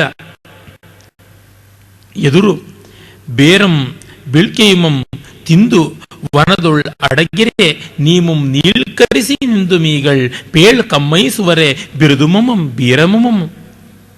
ನಾಲ್ಕೆಡೆಯೊಳ್ ನಾಲ್ಕು ದಿಕ್ಕಲ್ಲಿ ಕಂಗಾಲಾಗಿ ಬೇರುಂ ಬಿಳ್ಕೆಯುಮಂ ಬೇರು ಭಿಕ್ಷೆ ಎಲ್ಲ ತಿಂದುಕೊಂಡು ಕಂದಮೂಲವನ್ನು ಭಿಕ್ಷೆಯನ್ನು ಎಲ್ಲ ತಿಂದುಕೊಂಡು ಒದ್ದಾಡಿದ್ರೆ. ಏಕಚಕ್ರಪುರದಲ್ಲಿ ಭಿಕ್ಷೆ, ವನವಾಸದಲ್ಲಿ ಬೇರು ತಿಂದುಕೊಂಡು ಬದುಕಿದರೆ. ವನದೊಳ್ ಅಡಗಿರೆ ನೀಮುಂ ನೀಳ್ಕರಿಸಿ ನಿಂದು ಮೀಗಳ್, ಈಗ ಬಂದುಬಿಟ್ರಿ ದೊಡ್ಡದಾಗಿ ಪೇಳ್ ಕಮ್ಮೈಸುವರೆ ಬಿರುದು ಮಮಂ ಬೀರಮಮಂ. ಈಗ ನಿಮಗೆ ನಿಮ್ಮ ಬಿರುದಕ್ಕೆ ಪರಾಕ್ರಮಕ್ಕೆ ಅಂಜಿಕೊಂಡು ಹೋಗ್ತಿದ್ದೀನ ನಾನು. ಪುಟ್ಟಂ ಸಟ್ಟುಗಮಂ ಪುಟ್ಟಂ ಸಟ್ಟುಗಮಂ ಕೊಡೆಟ್ಟಾರಣಿಸಿ ಬೋನಮಿಟ್ಟುಂ ಬಂದೆಯೋ ಒಟ್ಟೈಸಿ ಕಾದುವಂತುಟು ತೊಟ್ಟನೆ ಕೊಡೆ ನಿನಗೆ ಗಂಡ ಗರ್ವಮುಮಾಯಿತೆ. ಪುಟ್ಟಂ ಸಟ್ಟುಗಮಂ ಕೊಂಡೆಟ್ಟಾಣಿಸಿ ಹುಟ್ಟುತ್ತಲೇ ಸೌಟನಿಟ್ಟುಕೊಂಡು ಬಂದಂಥವ್ ನೀನು ಬೋನಮಿಟ್ಟುಂ ಬಂದೆಯೋ, ಯಾರಿಗೆ ಬಡಿಸಿ ಬಂದೆ, ಯಾರಿಗೆ ಅಡಿಗೆ ಮಾಡಿ ಬಂದೆ. ಗದಯಂ ಗೊಂಡು ಎಟ್ಟೈಸಿ ಕಾದುವಂತುಟು ತೊಟ್ಟೆನೆ ಕೊಡೆ, ಸೌಟನ್ನು ತಿರುಗಿಸುವಂತೆ ಗದೆ ತಿರುಗಿಸ್ತಾ ಇದೆಯಲ್ಲ, ನಿನಗೆ ಗಂಡ ಗರ್ವಮಾಯಿತೆ, ನಿನಗೆ ಗರ್ವವೇ, ನಿನಗೆ ಪೌರುಷವೇ ಅಂತಾನೆ. 1 ವರ್ಷ ಅಡಿಗೆ ಮಾಡಿ ಬಂದವನಲ್ವಾ, ಹಾಗಾಗಿ ಸೌಟನ್ನು ತಿರುಗಿಸುವ ರೀತಿಯೇ ಗದೆಯಲ್ಲಿ ಉಳಿಸಿಕೊಂಡಿದ್ದೀಯಾ, ಬೇರೊಂದು ಅಲ್ಲ ಅನ್ನುವಂತೆ ವ್ಯಂಗ್ಯ ಮಾಡ್ತಾನೆ. ಹೆಸರನ್ ಇಡುವರ್ಕಿ ಗರ್ಚುವ ಬೆಸನಂ ಕೈಗೆರಗುವ ಕಂಚು ಗರ್ಚುವ ಬೆಸನಂ ಬೆಸನಕ್ಕುಂ ಮತ್ಸ್ಯನ ಬಾಣಸಿಗಂಗೆ ಆರಿತ್ತರೆಲ್ಲವೋ ನಿನಗೀ ಹಸನಂ. ಹೆಸರನ್ನಿಕ್ಕುವ, ನೀರು ಕಾಯೋದಿಕ್ಕೆ ಇಡುವಂಥದ್ದು. ಅಕ್ಕಿ ಗರ್ಚುವ, ಅಕ್ಕಿಯನ್ನು ತೊಳೆದು ಬಸದು ಮಾಡುವುದು. ಆ ಅಡುಗೆಯನ್ನು ಎಷ್ಟು ಚೆನ್ನಾಗಿ ರನ್ನ ಬಲ್ಲವನಾಗಿದ್ದ ಅಂತ ಗೊತ್ತಾಗುತ್ತೆ. ಆಗಲೂ ಅಕ್ಕಿ ತೊಳೆದೇನೆ ಬಸ್ತು ಹೆಸರಿಗೆ ಹಾಕ್ತಾ ಇದ್ರು. ಹಾಗೆ ಕಂಚು ಗರ್ಚುವ, ಮುಸರೆ ತಿಕ್ಕತಕ್ಕಂಥದ್ದು, ಕಂಚಿನ ಪಾತ್ರೆಗಳನ್ನು ತಿಕ್ಕುವ ಬೆಸನಂ, ಈ ಎಲ್ಲ ಸಂಕಟ ನಿನಗೆ ಮತ್ಸ್ಯನ ಬಾಣಸಿಗಂಗೆ, ಮತ್ಸ್ಯನ ಬಾಣಸಿಗನಾಗಿದ್ದಾಗ ಮಾಡಿದ್ದು. ಆರಿತ್ತರೆಲ್ಲವ ನಿನಗೀ ಹಾಸನಂ, ಈಗ ನಿನಗೆ ದೊಡ್ಡ ಕಾರ್ಯವನ್ನು ಯಾರಪ್ಪ ಕೊಟ್ರು ಎಂದು ಮುಟ್ಟಿ ಮೂದಲಿಸಿ ನುಡಿಯ ಭೀಮಸೇನಂ ಮುಗುಳ್ನಗೆ ನಕ್ಕು. ಪಿರಿಯಣ್ಣನ ನನ್ನಿಯನ್ ಆದರದಿಂ ಕಾಯಲ್ಕೆ ಪೆರರ್ಗೆ ಬಾಣಸುಗೈದೆಂ ಕುರುವಂಶಜ ಕೇಳ್ ನಿನ್ನೀ ಶರೀರ ಮಾಂಸದೊಳೆ ಮರುಳ್ಗೆ ಬಾಣಸುಗೈವೆಂ. ಅಣ್ಣನ ಆಜ್ಞೆಗೋಸ್ಕರವಾಗಿ ನಾನು ಬೇರೆಯವರಿಗೆ ಅಡಿಗೆ ಮಾಡಿದೆ, ಏನು ಸಂಕೋಚ ಇಲ್ಲ. ಅದನ್ನ ಈಗ ಮತ್ತೆ ನಿನ್ನ ಹೆಣದಿಂದಲೇ, ನಿನ್ನ ಮಾಂಸದಿಂದಲೇ ಅಡಿಗೆ ಮಾಡಿ ಭೂತ ಪ್ರೇತ ಪಿಶಾಚ ವೇತಾಲ ಶಾಕಿನಿ ಢಾಕಿನಿಯರಿಗೆ ಬಡಿಸ್ತೀನಿ, ಏನು ಯೋಚನೆ ಮಾಡಬೇಡ. ಮತ್ತೊಂದು ಸಮಾರಾಧನೆಗೆ ಸೌಟಿಟ್ಟುಕೊಂಡಂತೆ ಗದೆ ಇಟ್ಟುಕೊಂಡು ಬಂದಿದ್ದೀನಿ ಅಂತ. ಯುಕ್ತಿಗಳು ಎಷ್ಟು ಅಭಿರಾಮವಾಗಿ ಅಭಿನವವಾಗಿ ಬರುತ್ತವೆ ಅನ್ನೋದನ್ನು ನೋಡಬೇಕು. ಇಲ್ಲಿ ನೋಡಿ, ಮಾತಾಡಿದಂತೆ ಹೆಸರನಿಡುವ ಅಕ್ಕಿಗಚ್ಚುವ ಬೆಸನಂ ಕೈಗೆ ಅರೆವ ಕಂಚು ಗರ್ಚುವ, ಕೈ ತೊಳೆಯೋದಕ್ಕೆ ನೀರು ಕೊಡೋದು. ಸ್ಟಾರ್ ಹೋಟೆಲ್ಗಳಲ್ಲೆಲ್ಲನೂ ಒಂದು ಬೌಲಲ್ಲಿ ಕಾಲು ಭಾಗ ನಿಂಬೆ ಹಣ್ಣಿನ ಹೋಳನ್ನ ಹಾಕಿ ಅದರೊಳಗೆ ಬಿಸಿನೀರಿಟ್ಟು ಕೈ ಅದರೊಳಗೆ ಅದ್ದುಕೊಳ್ಳೋದು, ಕೊಳೆ ನೀರಲ್ಲೇ ಮತ್ತೆ ಕೈ ತೊಳೆಯುವಂಥದ್ದು. ಅದು ಎಷ್ಟು ವಿಕಾರ, ನನಗಂತೂ ಅರ್ಥವೇ ಆಗೋದಿಲ್ಲ. ಅದರೊಳಗೇನು ಶೌಚವೋ ಏನು ಸದಾಚಾರವೋ ಕಾಣೋದಿಲ್ಲ. ಹಾಗೆಲ್ಲ ಮಾಡಿಸಿ ನೀನು ವಿರಾಟನಿಗೆ ಉಪಚಾರ ಮಾಡೋದು ಅಂತ ಮಾತಾಡಿದಂತ ಹೇಳ್ತಾನೆ. ಅದಕ್ಕೆ ಬಿರಿಯಣ್ಣನ ನನ್ನಿಯನ್ ಆದರದಿಂ ಕಾಯಲ್ಕೆ ಪೆರರ್ಗೆ ಬಾಣಸುಗೆ ಇದೆಂ ಕುರುವಂಶಜ ಕೇಳ್ ನಿನ್ನೀ ಶರೀರ ಮಾಂಸದೊಳೆ ಮರುಳ್ಗೆ ಬಾಣಸುಗೈವೆ. ಕಂದ ಪದ್ಯ ಅಂತ ಅನ್ನಿಸುವುದೇ ಇಲ್ಲ ಆ ರೀತಿ. ಮತ್ತೆ ನೋಡಿ ಹೇಳ್ತಾನೆ, ಜತುಗೆ ಹಾನಲ ದಾಹದಿಂ ವಿಶೇಷಾಲಿಪ್ತ ಗುಪ್ತಾನ್ನದಿಂ ಕೃತಕ ದ್ಯೂತ ವಿನೋದದಿಂ ದೃಪದಜ ಕೇಶಾಂಬರ ಕೃಷ್ಟಿಯಂ ಧೃತರಾಷ್ಟ್ರಾತ್ಮಜ ಪಾಂಡು ರಾಜಸುತರಂ ಮುನ್ನಂ ಕೊಲಲ್ ಕೊಡ್ಡಿದೈ ಗತಕಾಲಂ ಲಯಕಾಲಮಾಯಿತು ನಿನಗಿನ್ನಾಯ್ತಂತ ಕಾಲಂ ಗಡ. ಏನು ಪದ್ಯ ಇದು! ಎಂಥ ಸೊಗಸಾದ ಮತ್ತೇಭ ವಿಕ್ರೀಡಿತ ಛಂದಸ್ಸು. ಹಳಗನ್ನಡವನ್ನ ಆತ್ಮೀಕರಿಸಿದವನೇ ನಮ್ಮ ರನ್ನ ಅಂತ ನಾನು ಹೇಳಿದ್ದೆ.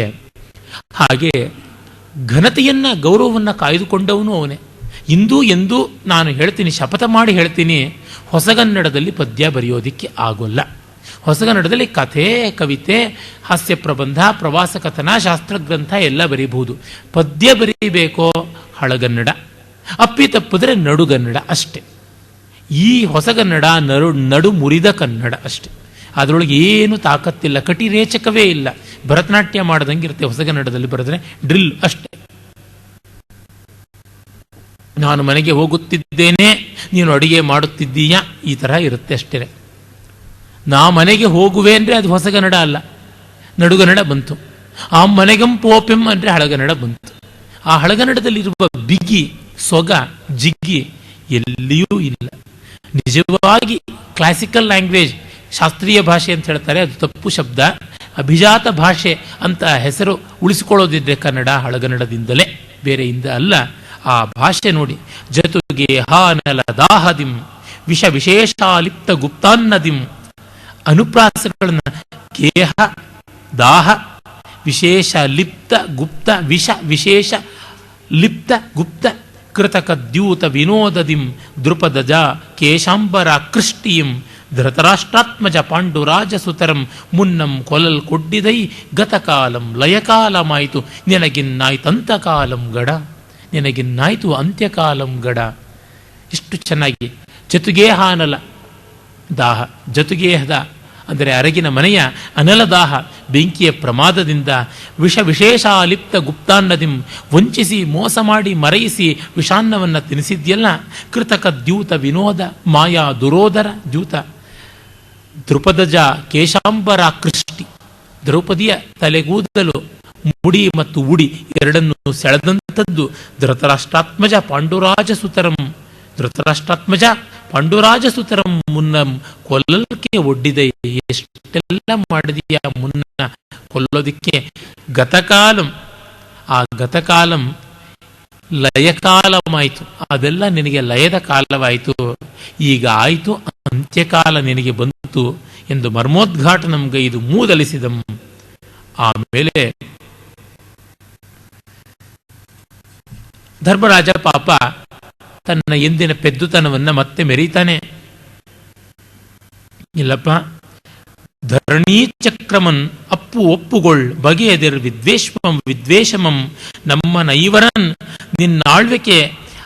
ಆಳ್ವೆಗೆ ಸೆಗೈಸಿಕೊಳ್ಳ್ ನೆನೆಯದಿರ್ ಕಿಳ್ ಪೊಕ್ಕಿನೊಳ್ ತೊಟ್ಟುಕೊಂಡೊಡೆ ಎಮ್ಮಂಬುದ ನಿಂಬುಗೈ ಮನದೊಳ್ ಒಳ್ಪಿ ನಿಂ ಶಾಂತಿ ವಿಶ್ರಾಂತಿ ಸೋದರನೆಂಬಂತು ಉಪಶಾಂತಿಯಂ ಕುರುಕುಲ ಕ್ಷಮಾಪಾಲ ಚೂಡಾಮಣಿ.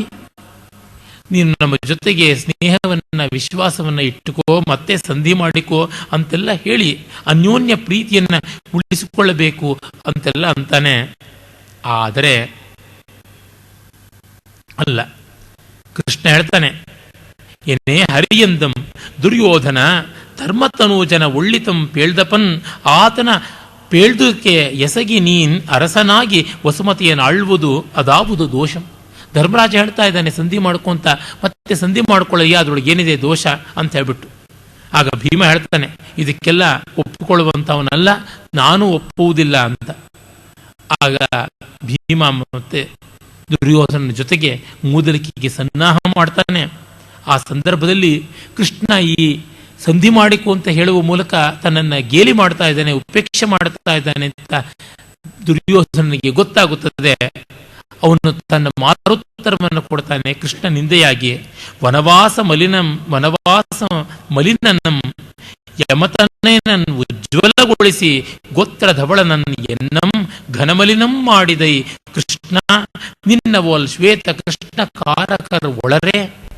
ವನವಾಸ ಮಲಿನಂ, ವನವಾಸ ಮಾಡಿ ಬೆವತು ಕೊಳೆ ಬಟ್ಟೆ ಉಟ್ಟು ಕೊಳೆಯೇ ಆಗಿಬಿಟ್ಟ ಧರ್ಮರಾಜನನ್ನ ಈಗ ಉಜ್ವಲಗೊಳಿಸಿ ಅವನನ್ನ ವೈಟ್ ವಾಶ್ ಮಾಡಿ ಗೋತ್ರ ಧವಳ ಅಂತಂದ್ರೆ ತನ್ನ ಕುಲಕ್ಕೆ ಧವಳ, ಕುಲಕ್ಕೆ ವೃಷಭರಂತೆ ಧವಳ ಅನ್ನೋದಕ್ಕೆ ವೃಷಭ ಮಹಾವೃಷಭ ಅಂತ ಒಂದು ಅರ್ಥ ಇದೆ. ಮತ್ತು ಕುಲಧವಳ ಅಂದರೆ ಕುಲಕ್ಕೆ ಕೀರ್ತಿಪ್ರಾಯನಾದವನು, ಧ್ವಜಪ್ರಾಯನಾದವನು ಅಂತ ಒಂದು ಅರ್ಥ ಇದೆ. ಗೋತ್ರ ಧವಳನ ಎನ್ನಂ ಘನಮಲಿನಂ ಮಾಡಿದೆ, ನನ್ನನ್ನು ಭಯಂಕರವಾಗಿ ಕೊಳೆ ಮಾಡಿದೆ. ಘನ ಅನ್ನೋದಕ್ಕೆ ಮೋಡ ಅಂತ ಅರ್ಥ ಇದೆ. ಕಾರ್ಮೋಡದಂತೆ ಮಸಿ ಮಾಡಿಬಿಟ್ಟಿಯಲ್ಲ ಕೃಷ್ಣ, ನಿನ್ನ ಓಲ್ ಶ್ವೇತ ಕೃಷ್ಣ ಕಾರಕರೊಳರೆ. ನಿನ್ನ ಹಾಗೆ ಕಪ್ಪನ್ನು ಬಿಳಿನ ಕಪ್ಪು ಮಾಡತಕ್ಕಂಥ ಈ ಕಳ್ಳ ಲೆಕ್ಕ ಬರೆಯುವಂಥವ್ರು ಇನ್ಯಾರಿದ್ದಾರೆ? ಯದುಕುಲ ಜಲನಿಧಿಯೊಳ್ ಪುಟ್ಟಿರ್ದುಂ ಪುಟ್ಟಿ ಇದಿರಮರ್ದುಂ ನಂಜುಂ ಒಡನೆ ಪುಟ್ಟುವವೋಲ್ ಅಂಕದ ಹಳ್ಳಿಯುಂ ನೀನುಂ ಬಲನರದಕ್ಕೆ ಗುಣಿಯಾದನ್ ಇತ್ತ ನೀ ನಿರ್ಗುಣಿಯಾದೈ. ಯದುವಂಶ ಸಾಗರದಲ್ಲಿ ಯದುಕುಲ ಜಲನಿಧಿಯಲ್ಲಿ ಪುಟ್ಟಿರ್ ಅಮರ್ದುಂ ನಂಜುಂ ಒಡನೆ ಪುಟ್ಟುವ ಓಲ್, ಸಮುದ್ರದಲ್ಲಿ ಅಮೃತವೂ ವಿಷವೂ ಹುಟ್ಟುವ ಹಾಗೆ ನೀನು ಅಂಕದ ಕಲಿ ಅಂದರೆ ಪರಾಕ್ರಮಿಯಾದ ಹಲಿ, ಹಲಾಯುಧಧಾರಿಯಾದ ಬಲರಾಮನು ನೀನು ಹುಟ್ಟಿದರೆ ಬಲನ್ ಅದಕ್ಕೆ ಗುಣಿಯಾದನ್, ಬಲ ಗುಣವಂತನಾದ ಬಲಭದ್ರ ನೀನು ನಿರ್ಗುಣಿಯಾದ ಅಂತ ಇವನನ್ನು ಮತ್ತೆ ತಿರಸ್ಕಾರ ಮಾಡ್ತಾನೆ. ಅದಕ್ಕೆ ನೋಡಿ ವ್ಯಂಗ್ಯ, ಬಲರಾಮ ಬೆಳ್ಳಿಗೆ ಇರ್ತಾನೆ, ಅವನು ಗುಣವಂತ, ನೀನು ಕಪ್ಪಿಗಿದ್ದೀಯಾ, ನೀನು ದುರ್ಗುಣಿ. ಅವನು ಧವಳ ಶರೀರಿಯಾಗಿ ಅಮೃತದಂತೆ ಇರ್ತಾನೆ, ನೀನು ಕೃಷ್ಣ ಶರೀರಿಯಾಗಿ ಹಾಲಾಹಲದಂತೆ ಇದೀಯಾ ಅಂತ ಎಂಬನ್ನೆಗಮ್ಮ ಪ್ರಸ್ತಾವದೊಳ್. ಆಗ ಬಲರಾಮನ ಪ್ರವೇಶ ಆಗುತ್ತೆ. ಹಲ ಮುಸಲಪಾಣಿ ಮಧುಪಾಟಲ ನೇತ್ರಂ ನೀಲವಸನನ್ ಆ ಧವಳಾಂಗಂ ಬಲನ್ ಏಕಕುಂಡಲಂ ಕುರುಕುಲನೊಳ್ ಕೂಡಲ್ಕೆ ತಾಳಲಕ್ಷ್ಮಂ ಬಂದಂ. ಬಲರಾಮ ಬರ್ತಾನೆ, ಮದ್ಯಪಾನದಿಂದ ಕೆಂಪಾದ ಕಣ್ಣುಳ್ಳವನಾಗಿ ಒಂದು ಕೈಯಲ್ಲಿ ಹಲ ಮತ್ತೊಂದು ಕೈಯಲ್ಲಿ ಮುಸಲ ಎರಡನ್ನು ಹಿಡಿದು ನೀಲ ವಸ್ತ್ರವನ್ನು ಧರಿಸಿ ಬರ್ತಾನೆ. ಅವನು ಬಂದದ್ದನ್ನು ನೋಡಿ ದುರ್ಯೋಧನಿಗೆ ಸಂತೋಷ. ಅಂತ ಸುಯೋಧನಿಗೆ ಸೈಪು ಬರ್ಪಂತೆಯುಂ ಜಂಗಮ ಹಿಮಾಚಲಮೆ ಬರ್ಪಂತೆಯುಂ ಸಂಕರ್ಷಣಂ ಬಂದಂ. ಸೈಪು ಅಂತಂದರೆ ಅದೃಷ್ಟ, ಸೌಭಾಗ್ಯ. ಬಲರಾಮನ ರೂಪದಲ್ಲಿ ಸೌಭಾಗ್ಯ ಬರುವಂತೆ ಓಡಾಡುವ ಹಿಮಾಲಯವೇ ಬಂದಂತೆ ಇವನ ಕಡೆಗೆ ಆ ಬಲಭದ್ರ ಬರ್ತಾನೆ. ಇನ್ನ ಅವನನ್ನ ನಮಸ್ಕಾರ ಮಾಡಿ ಗದಾಯುದ್ಧಕ್ಕೆ ಆರಂಭವನ್ನು ಮಾಡ್ತಾರೆ. ಎನಗೆ ಅಭಿವಂದಿತಾರ್ಥರ್ ಅವಧಾರಿಸು ಚಿತ್ತದೊಳ್ ಅಗ್ರಜಾತ ನೀ ಮುನಿಯದೆ ಪಾಂಡುನಂದನರ್ಗೆ ಬಾಡಮನೈದನೆ ಬೇಡಿ ಪೋಗೆ ದ್ರೋಣನ ಧೃತರಾಷ್ಟ್ರ ಸಿಂಧು ಸುತರೆಂದಿದನ್ ಆಡನೆ ನೀವಿದಂ ಸುಯೋಧನನೊಳೆ ಕೇಳಿದು ನಂಬುವುದು ಎರಳ್ನುಡಿಯಂ ಪಣಿರಾಜಕೇತನಂ. ಆಗ ಒಬ್ಬನ ಮುಂದೆ ಇಷ್ಟು ಜನ ಮಾಡುವುದು ಸರಿಯಲ್ಲ ಯುದ್ಧ ಅನ್ನುವಂತ ಆಕ್ಷೇಪವನ್ನ ಬಲಭದ್ರ ಮಾಡಿದಾಗ ಕೃಷ್ಣ ಹೇಳ್ತಾನೆ, ನನಗೆ ಅಭಿವಂದಿತಾರ್ಥರ್ ಅವಧಾರಿಸು ಚಿತ್ತದೊಳಗ್ರಜಾತ, ನೀನು ಗೌರವನೀಯ ನನಗೆ ಅಣ್ಣ, ಕೇಳು, ನೀ ಮುನಿಯದೆ ಪಾಂಡುನಂದನರಿಗೆ ಬಾಡಮನೈದನೆ ಬೇಡಿ ಹೋಗಿ ದ್ರೋಣನ ಧೃತರಾಷ್ಟ್ರ ಸಿಂಧು ಸುತರ್ ಎಂದುದನ್ ಆಡೆ ನೀವಿದಂ ಸುಯೋಧನನೊಳೆ ಕೇಳ್ದು ನಂಬುವುದು ಎರಳ್ನುಡಿಯಂ ಪಣಿರಾಜಕೇತನಂ. ಅಂದು ನಾನೇ ನಿಮಗೆ ಗೊತ್ತಿದ್ದಂತೆ ಸಂಧಿಗೆ ಹೋಗಿದ್ದೆ, ಹಿತವನ್ನ ಹೇಳಿದ್ದೆ, ಪಥ್ಯವನ್ನ ಹೇಳಿದ್ದೆ, ಆಗೆಲ್ಲ ಕಿವುಡುಗೇಳಿದ. ಇವರೆಲ್ಲರೂ ಅಳಿದರು. ಅಳಿಯುವಾಗಲೂ ಇವನು ಸುಮ್ಮನೆ ಇದ್ದ. ಇವನು ವಿರೋಚಿತವಾಗಿ ಮೊದಲು ಕಾದಿದ್ರೆ ಇವನಿಗೆ ಮೊದಲು ಸಾವು ಬರ್ತಾ ಇತ್ತು. ಹಾಗೆ ಮಾಡದೆ ಕೊನೆಗೆ ನಿಂತ. ಈಗ ಇವನು ಮಾತನ್ನ ಕೇಳಿಕೊಂಡು ನೀವು ನಮ್ಮ ಮೇಲೆ ಆಕ್ಷೇಪ ಮಾಡುವುದು ಸರಿಯಾ? ನಂಬುವುದೇ ಎರಳ್ನುಡಿಯಂ ಪಣಿರಾಜಕೇತನಂ ಅಂತ ಹೇಳ್ತಾನೆ. ಆಮೇಲೆ ಹೇಳ್ತಾನೆ, ಏನೇ ದುರ್ಯೋಧನನ್ ಎಂದನೇಕೆ ಮುನಿವರ್ ನಿರ್ದೋಷಿಗಳ್ ಪಾಂಡುನಂದನರ್ ಆನೊಲ್ಲನೆ ಮುನ್ನಂ ಎಂತುಂ ಇವರೊಳ್ ಸಂಧಾನಮಂ ಪೇಳ್ವೆನ್ ಒಂದನೆ ಸತ್ತರ್ ತನುಜಾನುಜರ್ ಪಲಬರುಂ ತದ್ದುಃಖಮಂ ಸೈರಿಸಲ್ ಕೆನಸುಂ ಬಂದಪುರಿಲ್ಲ ಬರ್ಕೆ ಪಗವರ್ ಸನ್ನರ್ಧನ ಆಗಿರ್ಪೇನು ಆಮ್ ಅಂತ ಹೇಳಿ, ಏನೇ ಆಗಲಿ ಇವನು ಸನ್ನದ್ಧ, ಇವನು ಸನ್ನದ್ಧ. ಎಷ್ಟು ಜನರೆಲ್ಲ ಕಣ್ಣೆದುರಿಗೆ ಸತ್ರು, ಇನ್ನೇನಾಗಿರಬೇಕು? ದುರ್ಯೋಧನ ಹೇಳ್ತಾ ಇದ್ದಾನೆ, ಎಲ್ಲರೂ ಸತ್ರು, ನಾನು ಸಾಯ್ತೀನಿ, ಏನು ತೊಂದರೆ ಇಲ್ಲ, ಯುದ್ಧ ಮಾಡ್ತೀನಿ ಅಂತ. ಹೀಗೆ ಈ ಕಡೆಯಲ್ಲಿಯೂ ಬಲರಾಮನಿಗೆ ಸಾಂತ್ವವನ್ನೇ ಹೇಳ್ತಾರೆ. ಒಟ್ಟಿಗೆ ಯುದ್ಧ ಮಾಡುವುದಕ್ಕೆ ಸಂಸಿದ್ಧರಾಗಿ ಮಸಗುತ್ತಾರೆ. ಆಗ ಮೊದಲಿಗೆ ದೃಷ್ಟಿಯುದ್ಧದಿಂದ ಆರಂಭ ಮಾಡ್ತಾರೆ. ಮಲ್ಲಯುದ್ಧ ಅಥವಾ ದ್ವಂದ್ವ ಯುದ್ಧ ಯಾವುದೇ ಮಾಡುವಾಗ ಮೊದಲಿಗೆ ದೃಷ್ಟಿಯುದ್ಧ ಮಾಡುವುದು ಅಂತ. ಮಲ್ಲಯುದ್ಧದಲ್ಲಿ ಅನೇಕ ಪ್ರಕಾರಗಳು ಉಂಟು. ಹನುಮಂತಿ, ಭೀಮಸೇನಿ, ಜಾಂಬವಂತಿ, ಜಾರಾಸಂಧಿ, ಭೈಮಿ ಇತ್ಯಾದಿಯಾಗಿ ಆ ಮಹಾವೀರರ ಹೆಸರಿನಲ್ಲಿಯೇ ಬಂದಿರುವಂತಹದ್ದು ಬೇಕಾದಷ್ಟು ಉಂಟು. ಇಲ್ಲಿ ದೃಷ್ಟಿಯುದ್ಧ, ಜಲಯುದ್ಧ, ಮಲ್ಲಯುದ್ಧ ಹೀಗೆಲ್ಲ ಉಂಟು. ದೃಷ್ಟಿಯುದ್ಧದಲ್ಲಿ ಮತ್ತೆ ಶೇನ ದೃಷ್ಟಿ, ಗೃಧ್ರ ದೃಷ್ಟಿ, ಮತ್ತೆ ಕಪೋತ ದೃಷ್ಟಿ, ಸಿಂಹ ದೃಷ್ಟಿ, ವ್ಯಾಲ ದೃಷ್ಟಿ, ವೃಕ ದೃಷ್ಟಿ, ಶೃಗಾಲ ದೃಷ್ಟಿ ಅಂತ ಬಗೆ ಬಗೆಯಾಗಿ ಉಂಟು. ನರಿ ನೋಡುವಂತೆ ನೋಡುವುದು, ಸಿಂಹ ನೋಡುವಂತೆ ನೋಡುವುದು, ಡೇಗೆ ನೋಡುವಂತೆ ನೋಡುವುದು, ಹದ್ದು ನೋಡುವಂತೆ ನೋಡುವುದು, ಪಾರಿವಾಳ ನೋಡುವಂತೆ ನೋಡುವುದು, ಹೀಗೆ ಬಗೆ ಬಗೆಯಲ್ಲಿ ದೃಷ್ಟಿ ಯುದ್ಧ ಮಾಡುವುದುಂಟು. ಅದನ್ನು ಮಾಡ್ತಾರೆ ಅವರು. ಸ್ಥಿರಬದ್ಧ ಮತ್ಸರರ ಭೀಕರ ಬದ್ಧ ಪ್ರಕೃತಿ ಘಟಿತರ ಅದ್ಭುತರ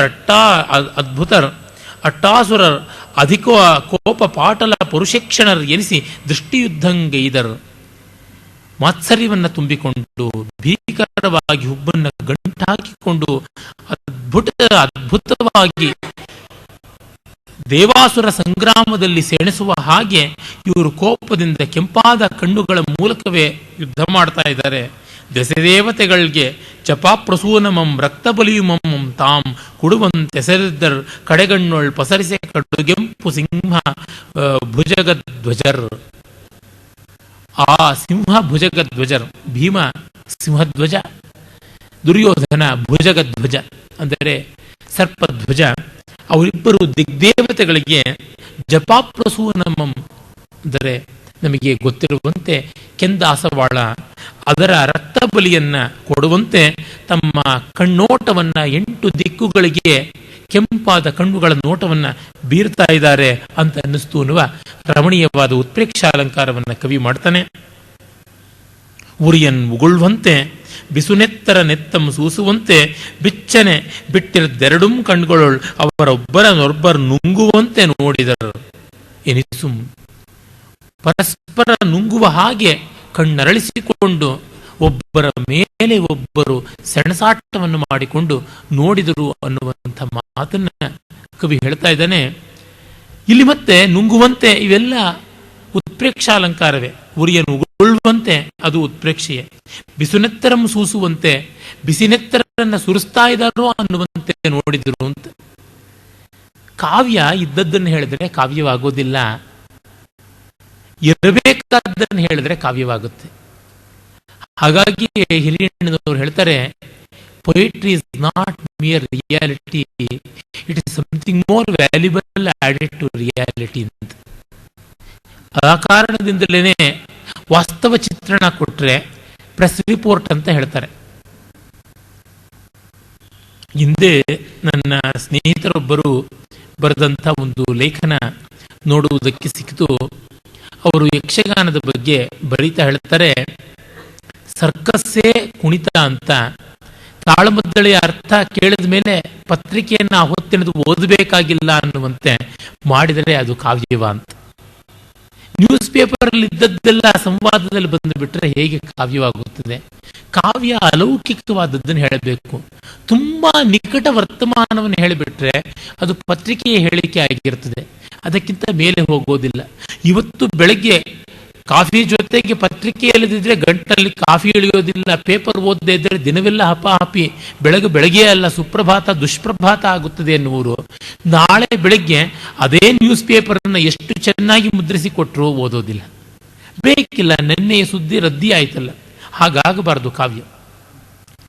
ಮತ್ತೆ ಗದೆಯಿಂದ ಆರಂಭಿಸ್ತಾರೆ ಯುದ್ಧವನ್ನ. ಉದಯಾದ್ರಿಯು ಮಸ್ತಾದ್ರಿಯಂ ಉದಗ್ರ ಕೋಪೋತ್ಕರಂಗಳಿರ್ಪಂತಿರೆ ನೀಳ್ದೊದವಿದರ್ ಉನ್ನತ ಮೂರ್ತಿಗಳು ಒದವಿ ಗದಾಯುಧದ ಭೀಮ ಭುಜಗಧ್ವಜರು. ಇಲ್ಲಿ ಮತ್ತೆ ಕಂದಪದ್ಯವನ್ನೇ ಬಳಸ್ತಾನೆ ಕವಿ. ಉದಯಾದ್ರಿಯು ಮಸ್ತಾದ್ರಿಯು ಮುದಗ್ರ ಕೋಪೋತ್ಕರಂಗಳಿರ್ಪಂತಿರೆ ನೀಳ್ದೊದವಿದರ್ ಉನ್ನತ ಮೂರ್ತಿಗಳು ಒದವಿ ಗದಾಯುಧದೆ ಭೀಮ ಭುಜಗಧ್ವಜರು. ಆ ಗತಿ ನೋಡಿ. ಉದಯಾದ್ರಿಯು ಮಸ್ತಾದ್ರಿಯು ಮುದಗ್ರ ಕೋಪೋತ್ಕರಂಗಳಿರ್ಪಂತಿರೆ ನೀಳ್ದು. ಉದಯಾದ್ರಿಯು ಮಸ್ತಾದ್ರಿಯುಂ ಅನ್ನುವಲ್ಲಿ 6 ಮಾತ್ರೆಗಳ ಒಂದು ಗಣ ವಿಪರ್ಯಯ ಮಾಡಿದ್ದಾರೆ. ಗಣ ಪರಿವರ್ತನೆ, ಗಣ ಪರಿವೃತ್ತಿ ಅಂತ ಕರೀತಾರೆ. 4 ಮಾತ್ರೆಗಳ ಕಂದ ಪದ್ಯ 12 ಮಾತ್ರೆಗಳ 3 ಗಣಗಳಿಂದ, ಅಂದರೆ 4 ಮಾತ್ರೆಗಳ 3 ಗಣ ಸೇರಿ 4 3 12 ಅಂತ 12 ಮಾತ್ರೆಯ ಮೊದಲ ಸಾಲು ಬಂದಿದೆ. ಅದನ್ನು 12 ಮಾತ್ರೆ 4 4 4 ಅಂತ 3 ಒಡೆಯದೆ 4+2 4+2 ಅಥವಾ 2+4 2+4 ಅನ್ನುವಂತೆ 6 ಮಾತ್ರೆಗಳ 2 ಗಣವಾಗಿ ಉಳಿಯಬಹುದು. ಉದಯಾದ್ರಿಯ ತಕಧೀಂ ತಕ, ಉದಯಾದ್ರಿಯ ಉದಯಾದ್ರಿಯ ಅನ್ನುವಲ್ಲಿ 2 4 ಆಯಿತು. ಅಸ್ತಾದ್ರಿಯ 4 2, ಅಸ್ತಾದ್ರಿಯ 4 2 ಆಯಿತು. ಈ ರೀತಿ ಗತಿ ವೈವಿಧ್ಯವನ್ನು ತರುವುದಕ್ಕೆ ಕಂದ ಪದ್ಯದಲ್ಲಿ ಬಹಳ ದೊಡ್ಡ ಅವಕಾಶ ಇದೆ.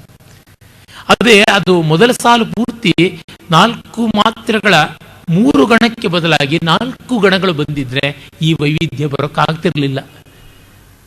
ಕಂದ ಪದ್ಯದ 2ನೇ ಸಾಲಿನಲ್ಲಿ 5 ಗಣಗಳಿವೆ, 4 ಮಾತ್ರೆ ಇವು. ಅಲ್ಲಿ 4 ಗಣ ಮಾಡಿ ಮೊದಲನೇ 3 ಗಣಕ್ಕೆ ಈ 5 ಗಣಗಳ 4 ಮಾತ್ರೆಗಳ 5 ಗಣದ ಒಂದು ಗುಂಪನ್ನು ತಂದು ಹಿಂದಕ್ಕೆ ಶಿಫ್ಟ್ ಮಾಡಿಕೊಂಡಿದ್ರೆ ಆಗ್ತಾ ಇತ್ತು. ಮಾಡಲಿಲ್ಲ. ಆಗುತ್ತಲ್ಲ ಓದುವಾಗ ಅಂದರೆ ಆಗೋಲ್ಲ. ಕಾರಣ ಆದಿಪ್ರಾಸ ಬರುವುದರಿಂದ ಅದು ಬೇರೊಂದು ಪಾದ ಅಂತ ಸ್ಫುರಿಸುತ್ತದೆ. ಹೀಗೆ ಸಮಗಣಗಳು ಇದ್ದಲ್ಲಿ ಲಯ ಸಾಮ್ಯ ಇದ್ದು ಏಕತಾನತೆ ಬರ್ತಾ ಇತ್ತು. ಇಲ್ಲಿ ಬೇಕಂತ ಉದ್ದೇಶಪೂರ್ವಕವಾಗಿ 3 5 ಮಾಡಿದ್ದಾರೆ, 4 4 ಮಾಡದೆ. ಹಾಗೆ ಮಾಡುವ ಮೂಲಕ ಗಣ ವೈಷಮ್ಯವನ್ನು ತಂದು ಗತಿ ವೈವಿಧ್ಯವನ್ನು ತರುವಂತೆ ಆಗಿದೆ. ಇದೆಲ್ಲ ಛಂದಶಾಸ್ತ್ರದ ಸೂಕ್ಷ್ಮತೆಗಳು. ಈ ಹೊತ್ತಿನ ಕವಿಶ್ವರರ ದೇಸಿಗೆ ಬೀಳ್ದ ಮಹಾಕವಿಶ್ವರರಂತ ಇದ್ದಾರಲ್ಲ, ಅವರು ಯಾರಿಗೂ ಇವು ಯಾವುದರ ಗಂಧ ಗಾಳಿಯೂ ಕನಸಿನಲ್ಲಿಯೂ ಇಲ್ಲ. ಹೆಸರು ಹೇಳಿ ಮೈಲಿಗೆ ಆಗುವುದು ಬೇಕಿಲ್ಲ. ಅಷ್ಟರ ಮಟ್ಟಿಗೆ ಬೇಸರ ಆಗುತ್ತದೆ. ಇವತ್ತು ವಿಶ್ವವಿದ್ಯಾಲಯಗಳಲ್ಲಿ ಇದನ್ನು ಯಾವುದನ್ನೂ ಕಲಿಸೋದಿಲ್ಲ. ಕನ್ನಡ ಎಮ್ಮೆಗಳಿಗೆ ಗೊಡ್ಡು ಆಗೋಗ್ಬಿಟ್ಟಿವೆ. ಅವುಗಳ ಕೆಚ್ಚಲನ್ನು ಎಳೆದರೆ ಬರುವಂಥದ್ದು ಹಾಲಲ್ಲವೇ ಅಲ್ಲ, ಹಾಲಾಹಲ, ಜಾತಿಯ ರಾಜಕೀಯದ ಹಾಲಾಹಲ ಅಷ್ಟೇ. ಆ ಥರ ಆಗಿಬಿಟ್ಟಿದೆ ಕನ್ನಡ ಎಮ್ಮೆಗಳ ಪರಿಸ್ಥಿತಿ. ಇನ್ನು ಏನಾಗುತ್ತದೆ? ಇಂಥ ಕಾವ್ಯವನ್ನು ಓದಿ ಒಂದೊಂದು ಅಕ್ಷರದಲ್ಲಿ ಏನೇನು ಚಮತ್ಕಾರ ಇಟ್ಟಿದ್ದಾರೆ, ಸ್ವಾರಸ್ಯ ಇಟ್ಟಿದ್ದಾರೆ ಅನ್ನೋದು ಗೊತ್ತಾಗೋದಿಲ್ವಲ್ಲ ಅಂತ ದುಃಖವಾಗುತ್ತದೆ. ಉದಯಾದ್ರಿ ಸೂರ್ಯೋದಯದ ಬೆಟ್ಟ, ಅಸ್ತಾದ್ರಿ ಸೂರ್ಯಾಸ್ತದ ಬೆಟ್ಟ, ಮೂಡುಬೆಟ್ಟು ಮತ್ತು ಪಡುಬೆಟ್ಟು ಅಂತ ಹಳಗನ್ನಡದಲ್ಲಿ ಹೇಳ್ತಾರೆ. ಅವುಗಳಿಗೆ ಕೋಪ ಬಂದು ಎದ್ದು ಕೆರಳಿ ನಿಂತರೆ ಯುದ್ಧಕ್ಕೆ ಹೇಗೋ ಹಾಗೆ ಭೀಮ ದುರ್ಯೋಧನರು ಸಂಗ್ರಾಮ ಮಾಡ್ತಾ ಇದ್ದಾರೆ. ಅವುಗಳ ನಡುವೆ ಹಗಲು ಹೇಗೆ ಅಲ್ಲಿಂದಲ್ಲಿಗೆ ಇಲ್ಲಿಂದಲ್ಲಿಗೆ ಹೊಯ್ದಾಡುತ್ತದೆಯೋ, ಸೂರ್ಯ ಇಲ್ಲಿಂದ ಅಲ್ಲಿಗೆ ಯಾವ ರೀತಿ ಸಂಚಾರ ಮಾಡ್ತಾನೋ ಆ ರೀತಿ ಗದೆಗಳ ನಡುವಣ ಸೆಣಸಾಟದಿಂದ ಹೊಮ್ಮಿದ ಕಿರಣಗಳು, ಕಿಡಿಗಳು ಹಾಗೆ ಹಾರ್ತಾ ಇದ್ದುವು ಅಂತ ಹೇಳಿ ಕವಿ ವರ್ಣಿಸ್ತಾನೆ. ಅಷ್ಟು ಎತ್ತರ, ಅಷ್ಟು ಬಿತ್ತರ, ಅಷ್ಟು ಸ್ಥಿರ, ಅಷ್ಟು ದೃಢ ಅಂತೆಲ್ಲ ಧ್ವನಿಗಳು ಬರ್ತವೆ. ಬೆಟ್ಟದಂತೆ ನಿಂತರು ಅಂತಂದರೆ ನಮಗೆ ಇವತ್ತು ಸವಕಲಾಗಿದೆ. ಅದು ಪೂರ್ತಿ ಕಲ್ಪನೆ ಮಾಡಿಕೊಳ್ಬೇಕು. ಬೆಟ್ಟದ ಎತ್ತರ ಏನು, ಅದರ ದಾರ್ಢ್ಯ ಏನು, ಅದರ ಆಳ ಆಯ ಎಂಥದ್ದು ಅಂತ. ಕಿರಿಕಿರಿದೆ ಮೆಟ್ಟಿ ಮುಂದಂಕಿರಿಕಿರಿದೇನೆ ಸಾರ್ಚಿ ತಮ್ಮ ಗದೆಗಳ ನಾಗಳ್, ಕಿರಿಕಿರಿದೆ ತಿರುಪಿ ಮಾಡದೆ ಕಿರಿಕಿರಿದೇನೆ ತುಂಕಿ ತುಂಕಿ ನುಂಕಿದರೆ ರಸುಂ. ಮುಂದಿನ ಪದ್ಯ ನೋಡಿ. ಮೊದಲಿಗೆ ಸಂಸ್ಕೃತಮಯವಾಗಿ ಮಾಡಿದ ಉದಯಾದ್ರಿ ಮಸ್ತಾದ್ರಿ ಮುದಗ್ರ ಕೋಪೋತ್ಕರಂಗಳಿರ್ಪಂತಿರೆ ಅಂತ ಹೇಳಿ ಇಲ್ಲಿ ಕಿರಿಕಿರಿಯದೆ ಮೆಟ್ಟಿ ಮುಂದಂಕಿರಿಕಿರಿದೇನೆ ಸಾರ್ಚಿ ತಮ್ಮ ಗದೆಗಳ ನಾಗಲ್, ಕಿರಿಕಿರಿದೆ ತಿರುಪಿ ಮಾಡದೆ ಕಿರಿಕಿರಿದೇನೆ ತುಂಕಿ ತುಂಕಿ ನುಂಕಿದರೆ ರಸುಂ ಅಂತ. ಯಾವ ತರಹ ಆ ಶಬ್ದಗಳಿಂದಲೇನೆ ಒಂದು ಯುದ್ಧ ಸೆಣಸಾಟವನ್ನು ತೋರಿಸ್ತೇನೆ. ಕಿರಿಕಿರಿದೆ ಮೆಟ್ಟಿ, ಸ್ವಲ್ಪ ಸ್ವಲ್ಪವಾಗಿ ಮೆಟ್ಟಿ, ಮುಂದಂಕಿರಿಕಿರಿದ್ದೇನೆ ಸಾರ್ಚಿ, ಮತ್ತೆ ಸ್ವಲ್ಪ ಸ್ವಲ್ಪ ಮುಂದೆ ಬಂದು ಸಾರ್ಚಿ ಚಾಚಿ ತಮ್ಮ ಗದೆಗಳನ್ನಾಗಳ್, ಕಿರಿಕಿರಿದೆ ತಿರುಪಿ ಮೆತ್ತೆ ಮೆತ್ತೆಗೆ ತಿರುಗಿಸಿ ಮಾಡದೆ ಅದರ ಹಿಂದಕ್ಕೆ ಬರೆದೆ ಕಿರಿಕಿರಿದೇನೆ ತುಂಕಿ ತುಂಕಿ ತೂಗಿ ತೂಗಿ ಸ್ವಲ್ಪ ಸ್ವಲ್ಪವಾಗಿ ನುಂಕಿದ ನೆರಸು. ನೂಕ್ತಾ ಇದ್ದಾರೆ ಒಬ್ಬನ್ನ. ಜಾಣರು ಯುದ್ಧ ಮಾಡೋದೊಳಗೆ ನುರಿತವರು ಒಂದೇ ಬಾರಿಗೆ ಗಬಕ್ಕಂತ ಮೇಲೆ ಬೀಳೋದಿಲ್ಲ. ಸ್ಲೋ ಆಗಿ ಶಕ್ತಿಯನ್ನ ಉಳಿಸಿಕೊಂಡು ಅಟ್ಯಾಕ್ ಮಾಡ್ತಾರೆ. ಸಾಮಾನ್ಯವಾಗಿ ನೋವೈಸ್ ಅಂತ ಹೇಳ್ತಾರಲ್ಲ, ಕೆಲಸಗಾರರಲ್ಲದೆ ಇರತಕ್ಕಂಥವ್ರು, ದುಡಿದು ಗೊತ್ತಿಲ್ಲದೆ ಇರುವವರು ಅಗಿಯುವುದೋ ಅಥವಾ ಮಣ್ಣೆತ್ತುವುದೋ ಗಿಡ ಕಡಿಯುವುದೋ ಈ ಕೆಲಸ ಮಾಡುವಾಗ ನೋಡ್ತಾ ಇದ್ದಂತೆ ಗೊತ್ತಾಗುತ್ತೆ. ಮೊದಲೇ ಬಂದು ಗಡಾರೆಯನ್ನು ದಬದಬದಬನೆ ಹಾಕುತ್ತಾರೆ, ಅಥವಾ ಸನಿಕೆಯನ್ನು ರಪರಪನೆ ಬೀಸ್ತಾರೆ, ಇಲ್ಲ ಚಕಚಕನೆ ಮಚ್ಚನ್ನ ಕೊಡಲಿಯನ್ನ ಬೀಸ್ತಾರೆ. 4 ನಿಮಿಷಕ್ಕೆ ಸುಸ್ತಾಗಿ ಏದುಸರು ಬಿಟ್ಟು ಬೆವದು ದೊಪ್ಪ ದಪ್ಪನೆ ಕುಸಿತಾರೆ. ಹಾಗಲ್ಲದೆ ನೋಡಿ ನೋಡಿ ಉಸಿರಾಟದ ಗತಿಗೆ ತಕ್ಕಂತೆ ಆ ಬೀಸು ಮಾಡಿಕೊಂಡು ಒಂದೊಂದು ಬೀಸಿಗೂ ನಡುವೆ ವಿಶ್ರಾಂತಿ ತಾನೇ ತಾನಾಗಿ ಬರುವಂತೆ ಮಾಡಿಕೊಂಡ್ರೆ ಹೆಚ್ಚು ಬಳಲಲ್ಲ, ತುಂಬ ಕಾಲ ಸಸ್ಟೈನ್ ಮಾಡ್ತಾರೆ. ವೈರಿಯನ್ನು ಸುಸ್ತಾಗಿಸಿ ಸದೆಬಡಿಯುವುದು ತುಂಬ ಸುಲಭ. ಹಾಗೆ ಸುಸ್ತಾಗದಂತೆ ನೋಡಿಕೊಳ್ಳುವುದು ಜಾಣ್ಮೆ. ಅದನ್ನ ರನ್ನ ಬಲ್ಲ. ರನ್ನ ಮನೆಯಲ್ಲಿ ಕೂತು ಬೆಚ್ಚಗೆ ಕಂಬಳಿ ಹೊದ್ದು ಬಳೆಗಳ ನಡುವೆ ಕಾವ್ಯ ಬರೆದದ್ದಲ್ಲ. ಅವನು ಸಂಗ್ರಾಮ ಭೂಮಿಯನ್ನು ಓಡಾಡಿದವನು.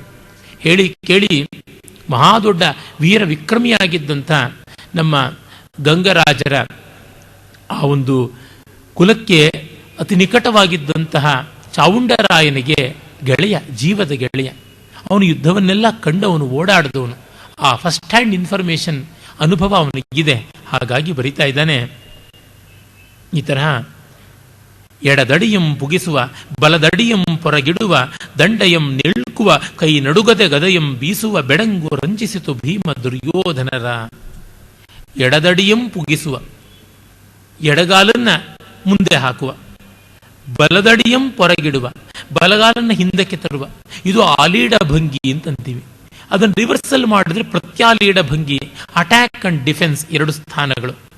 ದಂಡಯಂ ನಿಳ್ಕುವ, ತೋಳನ್ನ ಗದೆಯನ್ನ ಮುಂದಕ್ಕೆ ಚಾಚಿ, ಕೈಯಂ ನಡುಗದೆ ಗದೆಯಂ ಬೀಸುವ, ಕೈ ನಡುಗದೆ ಬಿಗಿ ಮುಷ್ಟಿ, ಭದ್ರ ಮುಷ್ಟಿ ಅಂತಾರಲ್ಲ, ಹಾಗಿಟ್ಟುಕೊಂಡು ಗದೆಯನ್ನ ಬೀಸುವ. ಬೆಡಂಗು ರಂಜಿಸಿತು ಭೀಮ ದುರ್ಯೋಧನರ. ಆ ಕಡೆಯ ಪಾದದಲ್ಲಿ ಬೆಡಂಗು ಅನ್ನುವ ಜಗಣ ಬಳಸಿದ್ದಾನೆ. ಅಲ್ಲಿವರೆಗೂ ನೋಡಿ ಮೊದಲೆಲ್ಲಿಯೂ ಜಗಣ ಇಲ್ಲ. ಆ ಡಿಯಂ ಪೊರಗಿಡುವ, ದಂಡಯಂ ನಿಳ್ಕುವ, ಕೈ ನಡುಗದೆ ಗದೆಯಂ ಬೀಸುವ, ಬೆಡಂಗು ರಂಜಿಸಿತು. ಆ ಬಿಂದುವನ್ನು ಎಷ್ಟು ಚೆನ್ನಾಗಿ ಬೆಡಂಗು ರಂಜಿಸಿತು ಭೀಮ ದುರ್ಯೋಧನರ. ಧಪ್ಪರಿ ದಟ್ಟುಂ ಪೊಟ್ಟೆನೆ ದೊಪ್ಪ ದೊಪ್ಪನೆ ಧಗಿಲ್ ಧಗಿಲ್ಲೆನೆ ಮೈಗಳ್ ಸೊಪ್ಪು ಸವಡಪ್ಪಿನಂ ಸೂಳ್ ತಪ್ಪದೆ ಕಡು ಕೈದ ಪೊಯ್ದರೋರ್ವರ ನೋರ್ವರ್. ಶಬ್ದದಲ್ಲಿ ಕವಿತ್ವ. ಇದಕ್ಕೆ ಅರ್ಥ ಏನು? ಈ ಶಬ್ದವೇ ಅರ್ಥ ಅಂತನಬೇಕು. ಧಪ್ಪರಿ ದಟ್ಟುಂ ಪೊಟ್ಟೆನೆ ದೊಪ್ಪ ದೊಪ್ಪೆನೆ ದೊಪ್ಪಂ ದೊಪ್ಪೆನೆ ಧಗಿಲ್ ಧಗಿಲ್ಲೆನೆ ಮೈಗಳ್ ಸೊಪ್ಪು ಸವಡಪ್ಪಿನಂ ಸೂಳ್ ತಪ್ಪದೆ ಕಡು ಕೈದು ಪೊಯ್ದರೋರ್ವರ ನೋರ್ವರ್. ಇಲ್ಲಿ ಒಂದೇ ಒಂದು ಸ್ಯಾಂಪಲ್ಗೂ ಸಂಸ್ಕೃತ ಶಬ್ದ ಇಲ್ಲ. ಯಾವುದು ಹಳಗನ್ನಡ, ಅಚ್ಚಗನ್ನಡ. ಡಿ ಎನ್ ಶಂಕರ ಭಟ್ರ ತರಹ ಶಂಕಾಜಾಗಟೆ ಇಟ್ಟುಕೊಂಡು ಸಂಸ್ಕೃತ ದ್ವೇಷ ಮಾಡ್ತಾ ಕನ್ನಡವನ್ನು ಉಳಿಸ್ಕೊಂಡಿದ್ದಲ್ಲ. ಈ ಬನವಾಸಿ ಬಿಕನಾಸಿ ಬಳಗ ಅಂತೆಲ್ಲ ಇದೆಯಲ್ಲ, ಆ ಅವಿವೇಕಿಗಳ ಸಾಲಿಗೆ ಸೇರಿದವರೇ ಎಲ್ಲ ನಮ್ಮ ಮಹಾಕವಿಗಳು. ಇದು ಎಷ್ಟು ಉತ್ಕೃಷ್ಟವಾದದ್ದು. ಹೇಳದೆ ಮಾಡತಕ್ಕಂಥ ಸಜ್ಜನರಿವರು. ಅಚ್ಚಗನ್ನಡ ಬಳಸ್ತಾರ, ಅದಕ್ಕೂ ಸಿದ್ಧ ಇದ್ದಾರೆ. ವೇದಾಂತ ದೇಶಿಕರು ಹೇಳ್ತಾರಲ್ಲ, ಶಾಸ್ತ್ರೇಶು ಕರ್ಕಶ ತರ್ಕೇಶು ಕರ್ಕಶದಿಯೋ ವಯಮೇವ ನಾಣ್ಯೆ, ಕಾವ್ಯೇಶು ಕೋಮಲಧಿಯೋ ವಯಮೇವ ನಾಣ್ಯೆ, ತತ್ವೇ ವಿನಿಶ್ಚಿತ ಧಿಯೋ ವಯಮೇವ ನಾಣ್ಯೆ, ಕೃಷ್ಣೇ ಸಮರ್ಪಿತ ಧಿಯೋ ವಯಮೇವ ನಾಣ್ಯೆ. ತರ್ಕವೇ ಅದರೊಳಗೆ ನಾವೇ ಕರ್ಕಶರು, ನಮಗಿಂತ ಕರ್ಕಶವಾಗಿ ತರ್ಕ ಮಾಡುವವರು ಮತ್ತಾರೂ ಇಲ್ಲ. ಇನ್ನು ಕಾವ್ಯವೇ ನಮಗಿಂತ ಕೋಮಲವಾಗಿ ಕಾವ್ಯ ರಚನೆ ಮಾಡುವವರು ಮತ್ತಾರೂ ಇಲ್ಲ. ಇನ್ನು ತತ್ವದಲ್ಲಿ ನಿಶ್ಚಯವೇ ನಮಗಿಂತ ನಿಶ್ಚಿತವಾದ ಬುದ್ಧಿ ಯಾರಿಗೂ ಇಲ್ಲ. ಇನ್ನು ಕೃಷ್ಣನಲ್ಲಿ ಸಮರ್ಪಣೆಯೇ ನಾವು ಯಾರಿಗೂ ಎರಡನೆಯವರಲ್ಲ. ಈ ರೀತಿಯಾದದ್ದು ಹಳಗನ್ನಡದವರು ಉಭಯ ಕವಿಗಳು, ಅಷ್ಟ್ಯಾಕೆ ಚತುರ್ಭಾಷಾ ಕವಿಗಳು, ಸಂಸ್ಕೃತ, ಪ್ರಾಕೃತ, ಕನ್ನಡ, ಅಪಭ್ರಂಶ, ಹೀಗೆ ಎಲ್ಲ ಭಾಷೆಗಳಲ್ಲಿ ನುರಿತವರಾಗಿದ್ದರು. ಯಾವುದಂದ್ರೆ ಅದನ್ನು ಲೀಲಾಜಾಲವಾಗಿ ತೆಗೆದುಕೊಳ್ತಾ ಇದ್ರು. ಬೀಜಲ್ ಸ್ವಾಮಿ ಒಂದು ಕಡೆ ಬರೀತಾರೆ, ಅವರ ಕಾಲೇಜು ತರಂಗದಲ್ಲಿ ಅಂತ ಅನ್ಸುತ್ತೆ, ಕಾವೇರಮ್ಮನ ಕಾರುಬಾರು ಅಂತ ಒಂದು ಅಧಿಕರಣ. ಅಲ್ಲಿ ತಮಿಳ್ ಡಿಪಾರ್ಟ್ಮೆಂಟ್ಗೆ ಪ್ರಿನ್ಸಿಪಾಲ್ ಬಂದು ಹೇಳ್ತಾರೆ, ಯಾರ್ರೀ ಇಲ್ಲಿ ಫೋಟೋ ಹಾಕಿರೋದು ನೋಡಿದ್ರೆ ಕ್ರಿಮಿನಲ್ಸ್ ಇದ್ದಂಗಿದಾರಲ್ರಿ ಅಂತ. ಇವರೆಲ್ಲ ತಮಿಳ್ ತೊಂಡರ್ ಅಂತಂತಾರೆ. ತೊಂಡರ್ ಅಂದ್ರೆ ತಮಿಳ್ನ ಡಿಂಗರಿಗರು, ದಾಸರು ಅಂತ. ಇವನು ಯಾವನ್ರಿ ಕ್ರಿಮಿನಲ್ಗಳ ತರ ಕಾಣಿಸ್ತಾರಲ್ಲ, ಇದ್ಯಾರು ಅಂತಂದ್ರೆ ಈತ ತಮಿಳು ಬಿಟ್ಟು ಬೇರೆ ಯಾವುದು ಮಾತಾಡ್ತಾ ಇರಲಿಲ್ಲ, ಮೇಡಮ್ ಶಾರು ಅಂತ ಹೇಳ್ಬಿಟ್ಟು ಅಂತಾರೆ. ಆ ತಮಿಳ್ ಡಿಪಾರ್ಟ್ಮೆಂಟ್ ಪ್ರೊಫೆಸರ್, ಅವನಿಗೆ ಇನ್ಯಾವುದು ಭಾಷೆ ಬರ್ತಾ ಇರಲಿಲ್ಲ, ಇನ್ನೇನು ಮಾಡ್ತಾನೆ, ಅದಕ್ಕೆ ತಮಿಳ್ನೇ ಆಡ್ತಾ ಇದ್ದ ಅಂತ ಆಕೆ ಬಾಯಿ ಬಡಿತಾಳೆ. ಹಾಗೆ ಕ್ಲೀಬ ನಿರ್ವೀರ್ಯತೆಯಿಂದ ನಾವು ಯಾವುದೇ ಒಂದನ್ನು ಹಿಡ್ಕೊಳ್ಳೋದ್ರೊಳಗೆ ಪ್ರಯೋಜನ ಇಲ್ಲ. ಆನೋ ಭದ್ರ ಕೃತವೋ ಎಂತು ವಿಶ್ವತಃ ಅಂತ ವೇದ ಹೇಳ್ತಲ್ಲ, ಎಲ್ಲ ದಿಕ್ಕುಗಳಿಂದ ಒಳಿತು ಬರಬೇಕು. ನಮ್ಮ ಪ್ರಾಚೀನ ಕವಿಗಳ ದಾರಿ, ನವೋದಯದವ್ರ ದಾರಿ ಆ ರೀತಿಯಾಗಿ ಇದ್ದದ್ದು. ಹಾಗೆ ಮತ್ತೆ ಮತ್ತೆ ಸೊಪ್ಪುಂ ಸವಡಪ್ಪಿನಂ ಅಂತ, ಹಣ್ಣುಗಾಯಿ ನೀರುಗಾಯಿ ಆಗೋದು ಅಂತೀವಲ್ಲ, ಆ ರೀತಿ ಆಗುವಂತೆ ಸೊಪ್ಪು ಸವಡಪ್ಪಿನಂ, ಸೊಪ್ಪು ಮುಷ್ಟಿಯಲ್ಲಿ ಹಿಡಿದು ಅಮುಕಿದರೆ ಹೇಗೆ ಬಾಡಿ ಹೋಗುತ್ತದೆಯೋ ಹಾಗಾದರೂ ಗದೆ ಗದೆಯಂ ಘಟ್ಟಿಸೆ ಪುಟ್ಟಿದ ಕೆಂಡದ ಕಿಡಿಯ ತಂಡವೆಂಟುಂ ದಸಿಯಂ ಪುದಿಯ ಪದಧೂಳಿ ಗಗನೊಳ್ ಒದವೆ ಸುರರ್ ಬೆದರೆ ಕಾದಿದರ್ ಕಡುಗಲಿಗಳು. ಇಲ್ಲಿಯೂ ಅಷ್ಟೇ ಗದೆ,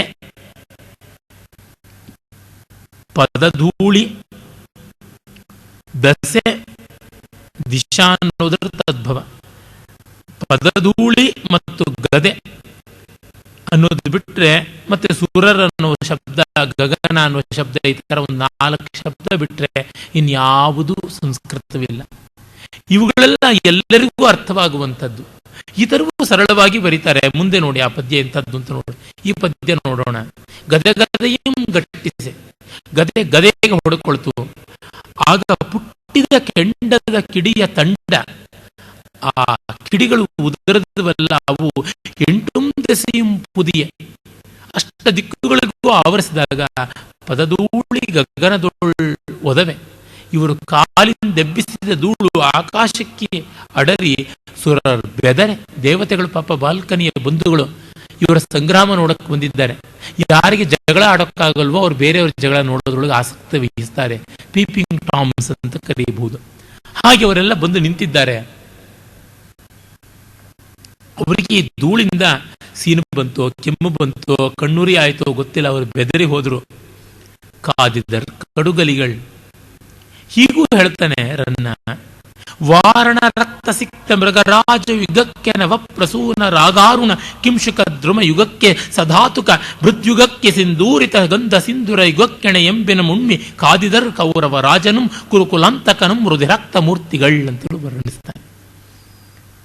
ಇದು ಎರಡೂ ರೀತಿಯಲ್ಲಿ ಮಾಡಬಲ್ಲ ಸವ್ಯಸಾಚಿಗಳ ಬಗ್ಗೆ. ವಾರಣ ರಕ್ತ ಸಿಕ್ತ ಮೃಗರಾಜ ಯುಗಕ್ಕೆ, ಆನೆಯ ರಕ್ತದಿಂದ ತೊಯ್ದ ಶರೀರವುಳ್ಳ ಸಿಂಹಗಳ ಜೋಡಿಗೆ, ನವಪ್ರಸೂನ ರಾಗಾರುಣ ಕಿಂಶುಕ ದ್ರುಮಯುಗಕ್ಕೆ, ಆಗಷ್ಟೇ ಮೂಡಿದ ಹೂಗಳನ್ನು ಉಳ್ಳಂಥ ಮುತ್ತುಗದ ಮರದ ಜೋಡಿಗೆ. ಈಗ ವಸಂತ ಋತು ಬಂದಿದೆ, ನೀವು ಕಿಂಶುಕ ವೃಕ್ಷ ನೋಡಬೇಕು, ಹಾಗೇ ಅಶೋಕ ವೃಕ್ಷವನ್ನು ನೋಡಬೇಕು, ಶಾಲ್ಮಲಿಯನ್ನು ನೋಡಬೇಕು, ಮತ್ತೆ ಬಕುಳವನ್ನು ನೋಡಬೇಕು. ಇವೆಲ್ಲ ಅಶೋಕದ ಮತ್ತೆ ಕಿಂಶುಕದ ಇವುಗಳ ಕೆಂಪು ಹೂಗಳನ್ನು ಕಂಡ್ರೆ ಸಂತೋಷವಾಗುತ್ತೆ. ಲಾಲ್ಬಾಗ್ಗೆ ಹೋಗಿ ಮುತ್ತುಗ ಎಷ್ಟು ಸೊಗಸಾಗಿರುವಂಥದ್ದು, ಅದನ್ನು ಫಾರೆಸ್ಟ್ ಫ್ಲೇಮ್ ಅಂತ ಇಂಗ್ಲಿಷ್ನಲ್ಲಿ ಹೆಸರಿಟ್ಟಿದ್ದಾರೆ. ಅದು ಕಾಡಿನ ಉರಿಯುವಂತೆ ಕಾಣಿಸುತ್ತದೆ. ಆ ರೀತಿಯಾಗಿ ಕಿಂಶುಕ ಆಪಾದ ಮಸ್ತಕವಾಗಿ ಕೆಂಪಾಗಿರುವಂಥ ಹೂಗಳನ್ನು ಸೆಳೆಯುತ್ತದೆ. ಇವು ರಕ್ತಸಿಕ್ತರಾದ ಮೈಯುಳ್ಳವರಾಗಿ ಕಾದುತ್ತಾ ಇದ್ದಾರೆ. ಆ ರೀತಿ ಕಾಣಿಸ್ತು ಅಂತ ಹೇಳ್ತಾನೆ. ಸಧಾತುಕ ಭೃದ್ಯುಗಕ್ಕೆ. ಸಧಾತುಕ ಅಂತಂದ್ರೆ ಯಾವುದನ್ನು ನಾವು ಸಿನೆಬಾರ್ ಮೊದಲಾದಂತಹ ಅದಿರು ಅಂತ ಕರಿತೀವಲ್ಲ, ಅದು ಕೆಂಪಗಿರುತ್ತವೆ, ಧಾತು ಅಂತ ಕರೀತಾರೆ ಅದನ್ನ. ಆ ಧಾತು ಗರ್ಭವಾದ ಭೃದ್ಯುಗಕ್ಕೆ, ಧಾತು ಕುಭೃದ್ಯುಗಕ್ಕೆ. ಕುಭೃತ್ ಅಂದರೆ ಭೂಮಿ, ಭೂಮಿಯನ್ನು ತಾಳುವಂಥದ್ದು, ಭೂಮಿಗೆ ಗಟ್ಟಿತನ ಕೊಡುವುದು ಬೆಟ್ಟ. ಕುಭೃತ್ ಬೆಟ್ಟ. ಕುಭೃದ್ಯುಗಕ್ಕೆ 2 ಜೋಡಿ ಬೆಟ್ಟಗಳಿಗೆ. ಸಿಂಧೂರಿತ ಗಂಧ ಸಿಂಧೂರ ಯುಗಕ್ಕೆ, ಸಿಂಧೂರವನ್ನು ಹಚ್ಚಿದ ಸಿಂಧೂರ ಆನೆ. ಸಿಂಧೂರ ಕೆಂಪು ಬಣ್ಣದ ಡೈ ಅಂತ ಕರಿತೀವಲ್ಲ, ಕೆಂಪು ಬಣ್ಣದ ಅಲಂಕಾರದ ದ್ರವ್ಯ. ಸಿಂಧೂರ ಅಂತ ಮಹಾಪ್ರಾಣ ಮಾಡಬಾರ್ದು. ಶ್ರೀಗಣನಾಥ ಸಿಂಧೂರಾವರಣ ಅಂತಂತಾರೆ. ಸಿಂಧೂರ ವರ್ಣ ಅಂತಷ್ಟೇ ಇರೋದು. ಸಿಂಧೂರ ಆನೆ, ಸಿಂಧೂರ ಬಣ್ಣ.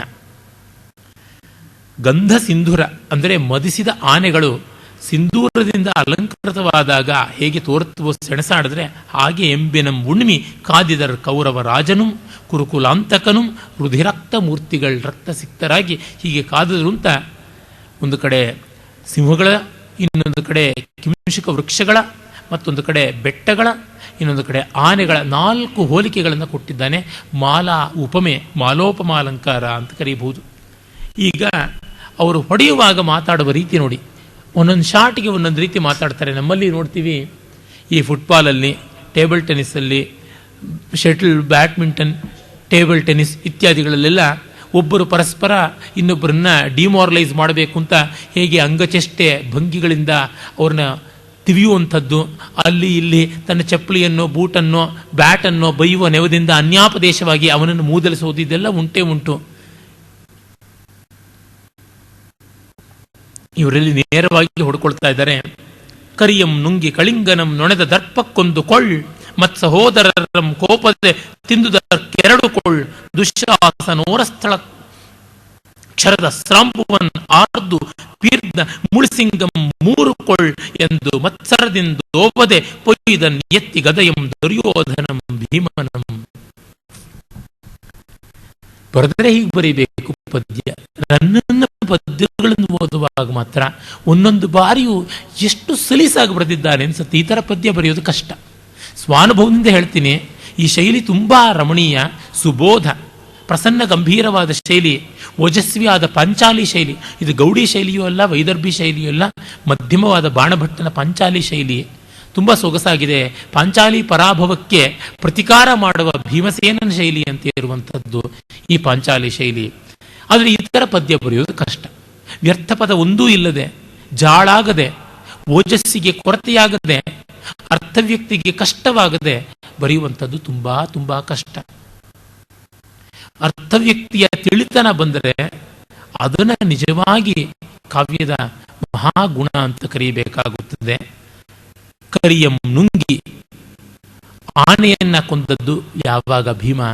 ಸುಪ್ರತೀಕ ಗಜವನ್ನ ಕೊಂದದ್ದು ದ್ರೋಣ ಪರ್ವತದಲ್ಲಿ.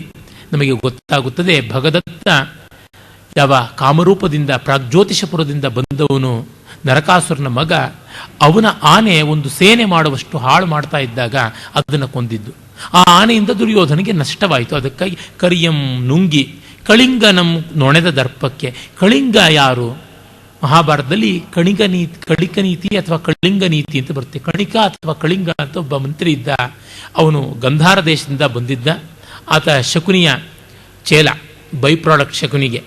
ಅವನ ಜೊತೆಗೇ ಇರುವಂಥವನು ಅಂತ ಅನ್ನಬಹುದು. ಶಕುನಿ ಅವನ ಮೂಲಕವಾಗಿ ಧೃತರಾಷ್ಟ್ರನಿಗೆ ಪಾಂಡವರನ್ನು ನಾಶ ಮಾಡಬೇಕು ಅಂತ ಅರಗಿನ ಮನೆಯ ಪ್ಲಾಟ್ನ ಉಪದೇಶ ಮಾಡಿಸ್ತಾನೆ ಅಂತ ಬರುತ್ತದೆ. ಮಹಾಭಾರತ ಮೂಲದಲ್ಲಿ ಬರುವಂಥದ್ದು. ಅದು ಪ್ರಕ್ಷಿಪ್ತ ಆವೃತ್ತಿಗಳಲ್ಲಿದೆ, ಕ್ರಿಟಿಕಲ್ ಎಡಿಷನ್ನಲ್ಲಿ ಇಲ್ಲ ಅಂತಲೂ ನಮಗೆ ಗೊತ್ತಾಗುತ್ತೆ. ಒಟ್ಟಲ್ಲಿ ರನ್ನನ ಕಾಲಕ್ಕೆ ಅದು ಪ್ರಶಸ್ತವಾಗಿತ್ತು ಅಂತ. ಆ ಮಂತ್ರಿಯನ್ನು ಭೀಮ ಕೊಂದಿದ್ದಾನೆ ಅಂತ. ಆ ಮಂತ್ರಿನ ಕೊಂದಿದ್ದರಿಂದ ಇವರ ರಾಜನೀತಿಗೆ, ಕಪಟ ವ್ಯೂಹಕ್ಕೆ ತುಂಬ ದೊಡ್ಡ ತೊಂದರೆ ಬಂತು. ಹಾಗಾಗಿ ನಷ್ಟ ಹೋಗಿದ್ದಾನೆ. ಒಂದು, ಆನೆಯನ್ನು ಕೊಂದದ್ರಿಂದ ಬಲ ಹೋಯಿತು. ಈ ಕಳಿಂಗನನ್ನ ಕೊಂದಿದ್ದರಿಂದ ಬುದ್ಧಿಬಲ ಹೋಯಿತು. ಅದಕ್ಕಾಗಿ ಕರಿಯಂ ನುಂಗಿ ಕಳಿಂಗನಂ ನೊಣೆದ ದರ್ಪಕ್ಕೆ ಒಂದು ಕೊಳ್ಳ್, ಒಂದೇಟು. ಇದು ಯಾತಕ್ಕೆ ಅಂದರೆ ಆ ಕೆಲಸಕ್ಕೆ. ಮತ್ ಸಹೋದರರಂ ಕೋಪದೆ ತಿಂದುದಕ್ಕೆರಡು ಕೊಳ್ಳ್. ನನ್ನ ಸೋದರನ್ನ ಕೊಂದಿಯಲ್ಲ 99 ಜನ, ಅದಕ್ಕಾಗಿ ನಿನಗೆ 2 ಏಟು. ಈ ಭುಜಕ್ಕೆ ಆ ಭುಜಕ್ಕೆ, ಈ ಕೈಗೆ ಆ ಕೈಗೆ, ಆ ರೀತಿಯಾಗಿ. ಮತ್ತೆ ದುಶ್ಯಾಸನೋರ ಸ್ಥಳ ಕ್ಷರದ ಅಸ್ರಾಂಬುವನ್.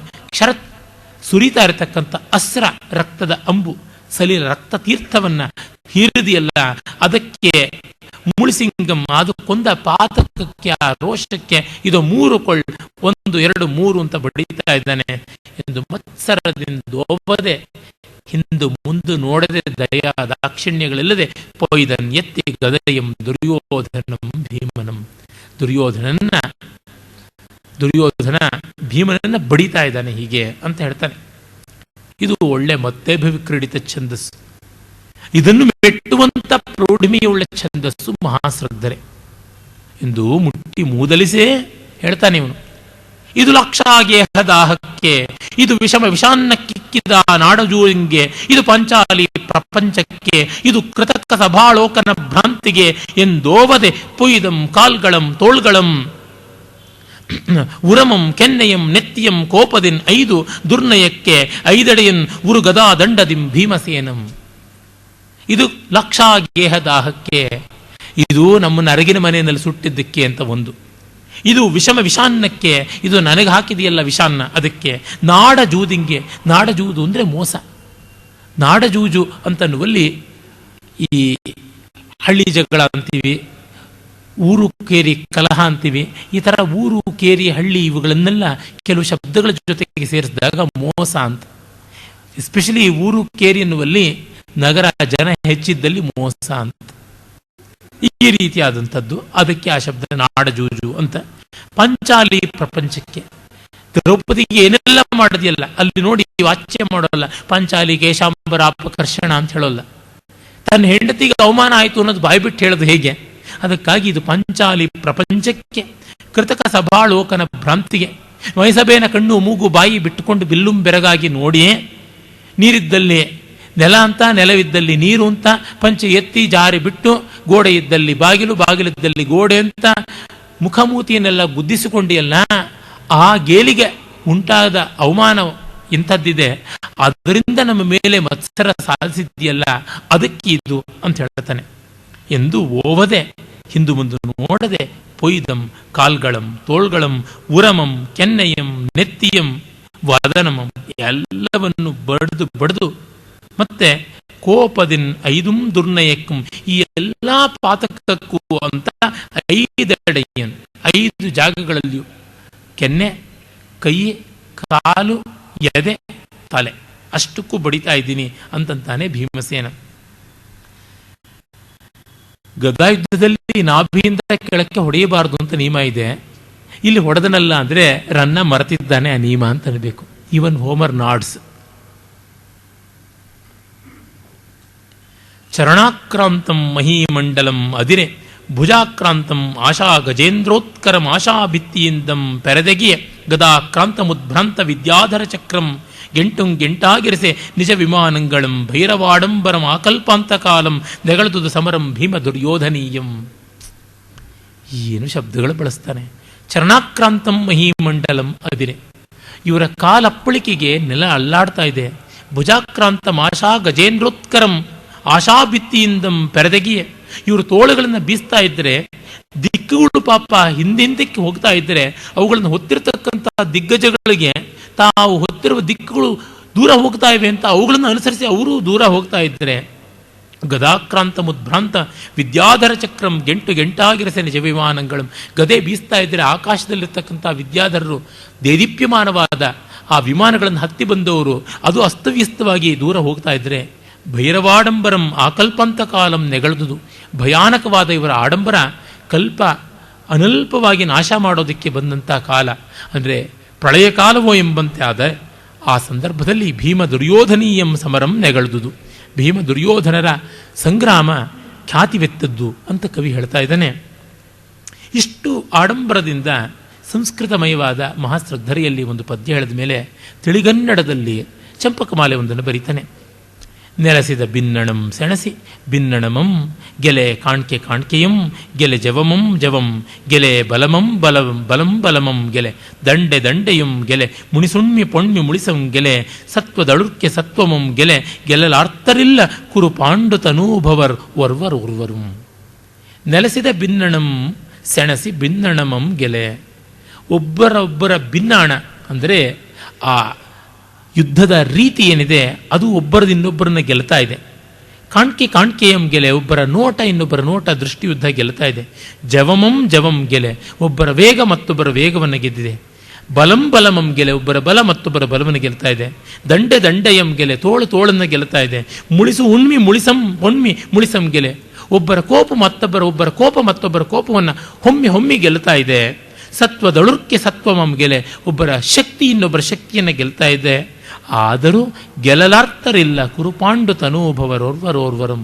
ಆದರೆ ಇಂಡಿವಿಜುವಲ್ ಆಗಿ ಅಲ್ಲೊಂದು ಇಲ್ಲೊಂದು, ಇವನ ಕೋಪ ಅವನ ಕೋಪವನ್ನು ಗೆತ್ತು, ಅವನ ಶಕ್ತಿಯನ್ನು ಇವನ ಶಕ್ತಿ ಗೆಲ್ತು, ಹೀಗೆ ಬಿಡಿಬಿಡಿಯಲ್ಲಿ ಗೆಲ್ತಾ ಇದ್ದಾರೆ ಒಬ್ಬೊಬ್ಬರು. ಇಡಿಯಾಗಿ ಒಬ್ಬರು ಗೆದ್ದು ನಿಲ್ಲುವುದಕ್ಕಾಗ್ತಾ ಇಲ್ಲ ಅಂತ ಕವಿ ಹೇಳ್ತಾನೆ. ಇಷ್ಟು ಸೂಕ್ಷ್ಮವಾದ ಆ ವರ್ಣನೆ ಮತ್ತೆ ಆ ಶಬ್ದಶಯ್ಯೆ, ಪದ್ಯ ಶಿಲ್ಪ ಅಂತ ಕರೀತಾರಲ್ಲ. ನೆಲಸಿದ ಬಿನ್ನಣಂ ಸೆಣಸಿ ಬಿನ್ನಣಮಂ ಗೆಲೆ ಕಾಣ್ಕೆಯಂ ಗೆಲೆ ಜವಮಂ ಜವಂ ಗೆಲೆ ಬಲಂ ಬಲಮಂ ಗೆಲೆ ದಂಡೆ ದಂಡೆಯಂ ಗೆಲೆ ಮುಣಿಸುಣ್ಮಿ ಪೊಣ್ಮಿ ಮುಳಿಸಂ ಗೆಲೆ ಸತ್ವದಳುರ್ಕೆ ಸತ್ವಮಂ ಗೆಲೆ ಗೆಲ್ಲಲಾರ್ತರಿಲ್ಲ ಕುರುಪಾಂಡು ತನೂಭವರೋರ್ವರೋರ್ವರಂ.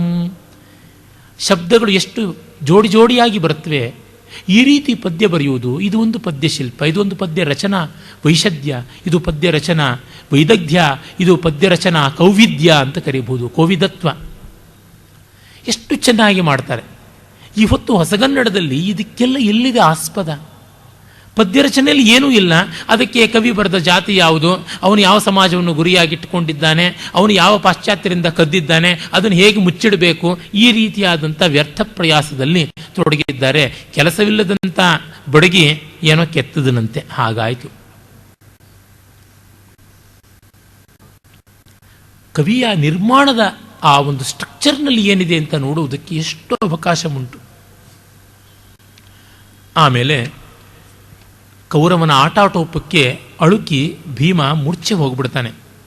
ಅಂತೂ ಕುಲಿಶಾಭಿಘಾತದೊಳ್ ನೀಲಾಚಲಮೆ ಕೆಡವಂತೆ ಕೆಡೆದು ಮೂರ್ಛಾಗತನಾಗಿದ್ದ ಭೀಮಸೇನನ ಇರವಂ ಕಂಡು ಗಾಂಡೀವಿ ಕೋಪಾತುರ ಆಟೋಪಮಂ ತಾಳ್ದಿ ಎಲ್ಲಿಯ ಬಲದೇವಂ ಮತ್ತೆಲ್ಲಿಯ ಸತ್ಯ ವ್ಯವಸ್ಥೆ ದುರ್ಯೋಧನನಂ ಕೊಲ್ಲದಿರೆನೆಂದು ಭಾರತಮಲ್ಲಂ ಗಾಂಡಿವಗೆ ನೇರಿದಂ ನೆರೆತಿರುವಂ.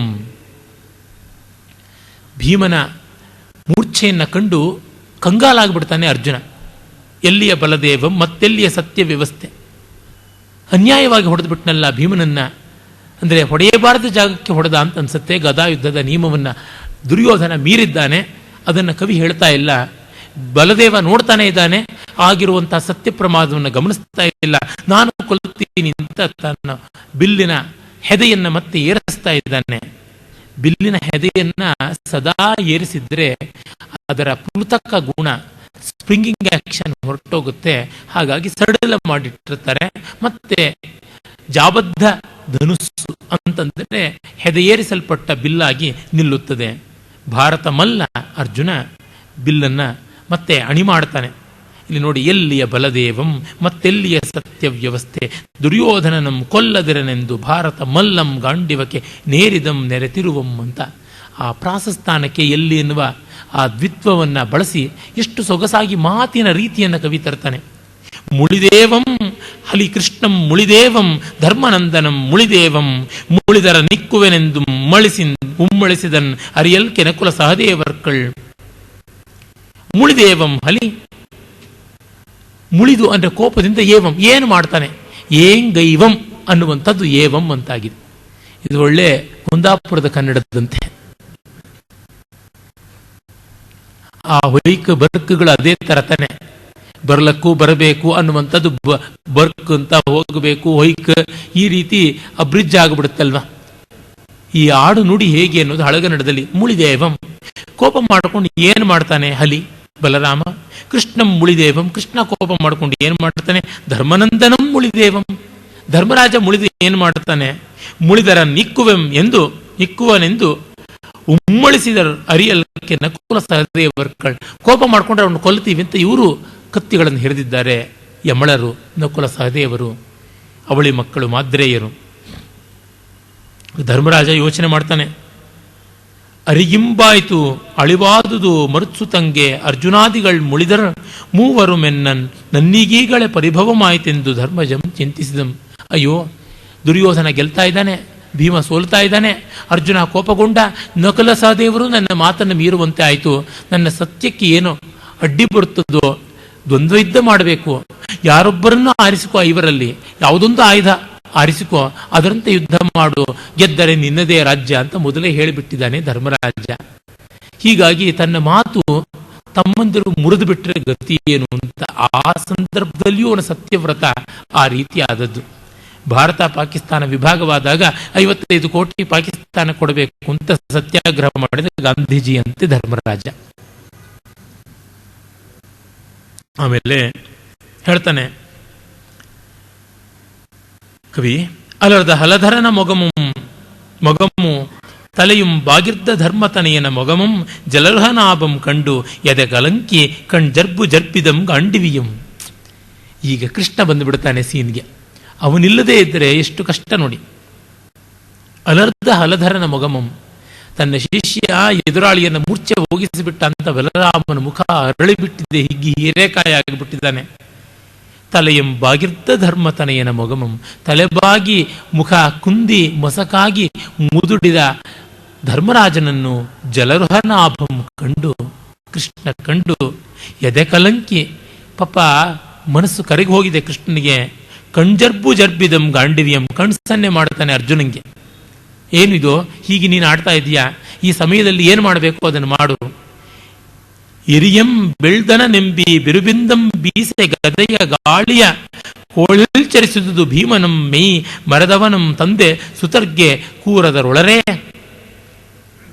ಇರಿಯಂ ಬೆಳ್ದನನ್, ಬಿದ್ದವನನ್ನ ಕೊಲ್ಲೋದಿಲ್ಲ, ಎಂಬೀ ಬಿರುಬಿಂದಂ ಎನ್ನುವ ಕೆಚ್ಚಿನಿಂದ ಬೀಸೆ ಗದೆಯ ಗಾಳಿಯ ಕೋಳೆಳ್ಚರಿಸಿದುದು ಭೀಮನಂ, ದುರ್ಯೋಧನ ತನ್ನ ಗದೆಯಿಂದ ಭೀಮನಿಗೆ ಗಾಳಿ ಬೀಸ್ತಾ ಇದ್ದಾನಂತೆ, ಇವನು ಎಬ್ಬಿಸಿ ಮತ್ತೆ ಕೊಲ್ತೀನಿ ಅಂತ.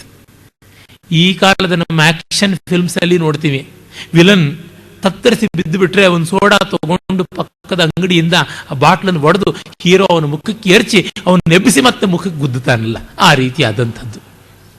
ವೀರೋಚಿತವಾದ ರೀತಿ ಎಂದರೆ ಅವನು ಮೂರ್ಛಿತನಾದಾಗ ಎಬ್ಬಿಸಿ ಹೊಡೆಯುವುದಲ್ಲ, ಎಬ್ಬಿಸಿ ಹೊಡೆಯುವಂಥದ್ದು ಅಂತ.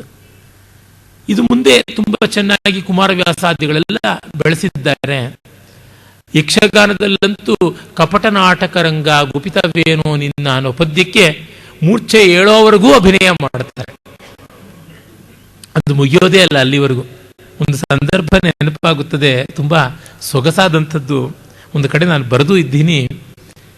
ಪದ್ಮ ಸುಬ್ರಹ್ಮಣ್ಯಂ ಅವರು ಒಮ್ಮೆ ಯಕ್ಷಗಾನ ನಾಟ್ಯಶಾಸ್ತ್ರದ ಸಂಬಂಧವನ್ನು ಕುರಿತಾದ ಕಾರ್ಯಾಗಾರ ನಡೆಸೋದಕ್ಕೆ ಉಡುಪಿಗೆ ಬಂದಾಗ ಅವರಿಗಾಗಿ ಗದಾಯುದ್ಧ ಪ್ರಸಂಗವನ್ನು ಏರ್ಪಾಟು ಮಾಡಲಾಗಿತ್ತು. ನಮ್ಮ ಕೊಂಡದ ಕುಳಿ ರಾಮಚಂದ್ರ ಹೆಗಡೆ ಅವರು ಭೀಮ, ದುರ್ಯೋಧನ, ಗದಾಯುದ್ಧ ತುಂಬ ಚೆನ್ನಾಗಿ ಆಯಿತು. ಆಗ ಕಪಟ ನಾಟಕ ರಂಗ ಗುಪಿತವೇನೋ ನಿನ್ನ ಅಂತ ನಮ್ಮ ಗಣಪತಿ ಭಟ್ರೆ ಭಾಗವತರು ಸೊಗಸಾಗಿ ಹಿಂದೋಳದಲ್ಲಿ ಆಲಾಪನೆ ಶುರು ಮಾಡಿದ್ರು. ಕೃಷ್ಣ, ಕಪಟ ನಾಟಕ ರಂಗ ನೀನು, ನಿನ್ನ ಗುಪ್ತ ತಂತ್ರ ಏನಾಯಿತು ಇವಾಗ? ದುರ್ಯೋಧನ ನಾನು ಭೀಮನ ಮೂರ್ಛೆ ಹೋಗಿಸ್ಬಿಟ್ಟಿದ್ದೀನಿ, ಏನು ಮಾಡ್ತೀಯಾ ನೋಡು, ಸಾಧ್ಯ ಇದ್ರೆ ಎಚ್ಚರಿಸು ಅಂತ ಗೇಲಿ ಮಾಡುವಂಥದ್ದು, ವಿಸ್ತಾರವಾದ ವಾಕ್ಯಾರ್ಥ ಅಭಿನಯವನ್ನೆಲ್ಲ ಮಾಡುವುದು. ಅಲ್ಲಿವರೆಗೂ ಭೀಮ ಮೂರ್ಛೆ ಬಿದ್ದೇ ಇರ್ತಾನೆ. ಪೇಜಾವರ ಶ್ರೀಗಳು ಆ ಕಾರ್ಯಾಗಾರವನ್ನು ಏರ್ಪಡಿಸಿದ್ದವರು, ಅವರ ಪೋಷಕರಾಗಿದ್ದರು. ಅವರು ಕೂತು ನೋಡ್ತಾ ಇದ್ದಾರೆ. ಅವರು ತುಂಬ ರಸಜ್ಞರಾದವರು, ನೃತ್ಯ, ನಾಟಕ, ಯಕ್ಷಗಾನವನ್ನೆಲ್ಲ ಇಷ್ಟಪಡುವವರು. ಅವರಿಗೆ ಅನುಷ್ಠಾನಕ್ಕೆ ಹೊತ್ತಾಗ್ತಾ ಇದೆ. ಪರ್ಯಾಯದ ಒಂದು ಕಾಲ ಅವ್ರದ್ದು. ಅವ್ರು ಹೋಗಬೇಕು, ಆದರೆ ಅವ್ರು ಹೋಗುವಂತೆ ಇಲ್ಲ. ಯಾಕೆ ಅಂದರೆ ಅವರಿಗೆ ಗುರುಗಳಾದ ಮಧ್ವಾಚಾರ್ಯರ ಪೂರ್ವಾವತಾರ ಭೀಮ. ಭೀಮ ಮೂರ್ಛಿತನಾದಾಗ ಅವರ ಪರಂಪರೆಯಲ್ಲಿ ಬಂದ ತಾನು ಎದ್ದು ಹೋಗೋದು ಹೇಗೆ ಅಂತ. ಹೀಗಾಗಿ ಅವರು ಪಾಪ ಅಲ್ಲಿ ದುರ್ಯೋಧನ ಹುಬ್ಬುಗಳನ್ನು ಹಾರಿಸಿಕೊಂಡ ನಮ್ಮ ಕೊಂಡದ ಕುಳಿಯವರಿಗೆ ಎರಡು ಹುಬ್ಬುಗಳನ್ನು ತಾಳಕ್ಕೆ ತಕ್ಕಂತೆ ಅನುಕ್ರಮವಾಗಿ ಪರ್ಯಾಯವಾಗಿ ಏಕಕಾಲದಲ್ಲಿ ಆಡಿಸುವಂಥ ಕಲೆ ತುಂಬ ಚೆನ್ನಾಗಿದೆ.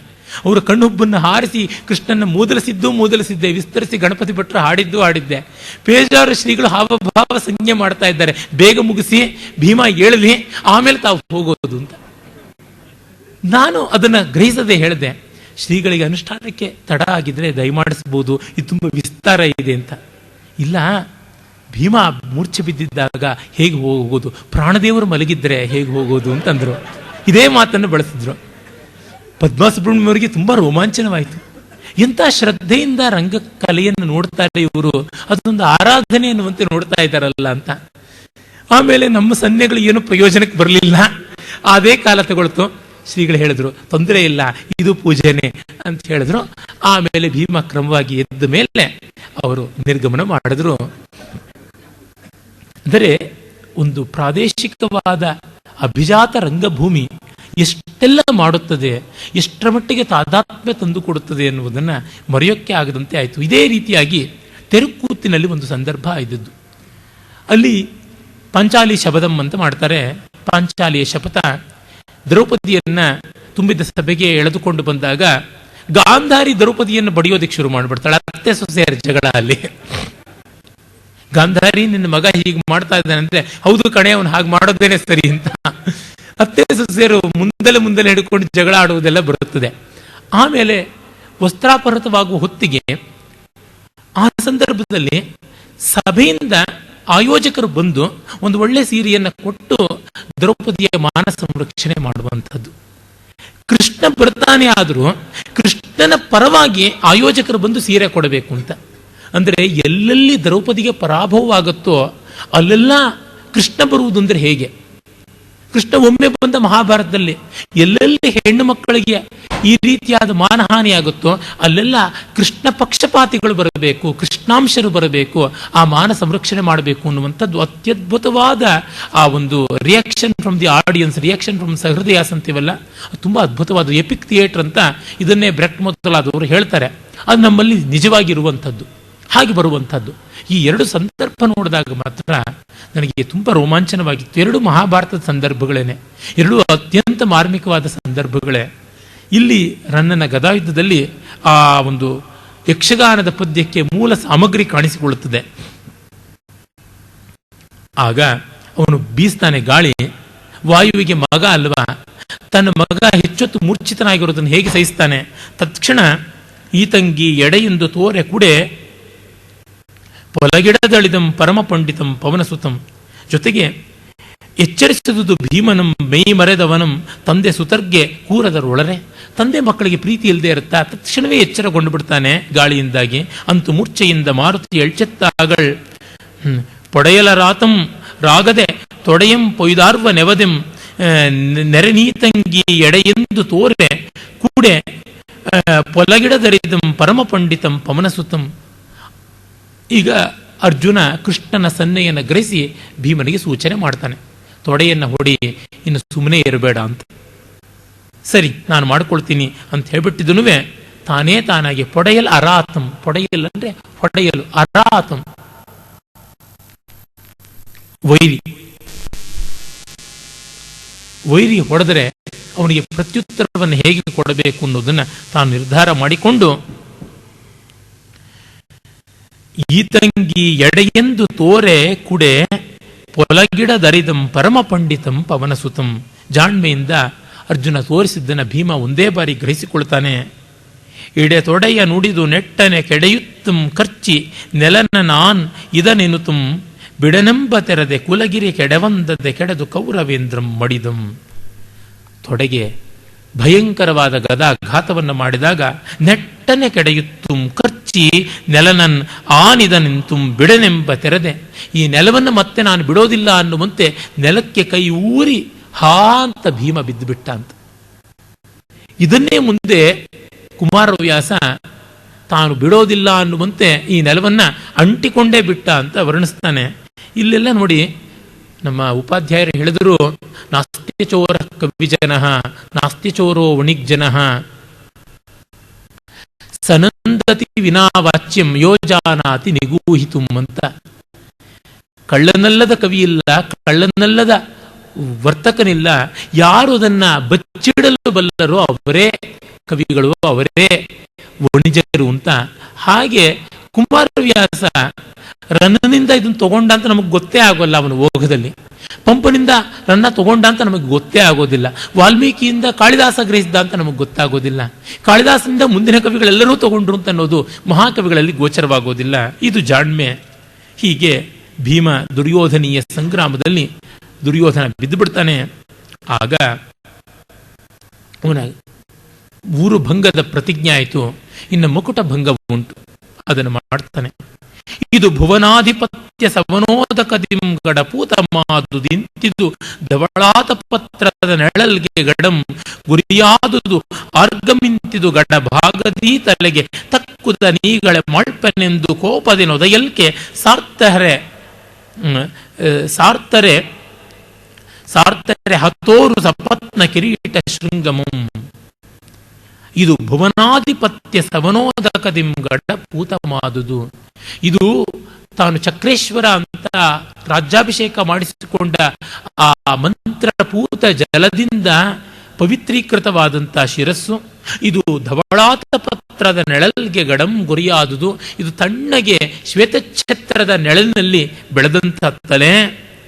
ಆರ್ಗಮಂ ಇಂತಿದು ಗಡ ಬಾಗದು, ಯಾರಿಗೂ ಬಾಗದೇ ಇದ್ದಂಥ ಈ ತಲೆಗೆ ತಕ್ಕುದ ನೀಗಳೆ ಮಾಳ್ಪೆಂ, ಸರಿಯಾದದ್ದನ್ನು ಮಾಡ್ತೀನಿ ಅಂತ ಕೋಪದಿನ್ ಒದೆಯಲ್ಕೆ ಸಾರ್ತರ್ ಹತೋರು ಸಪತ್ನ ಕಿರೀಟ ಶೃಂಗಮಂ.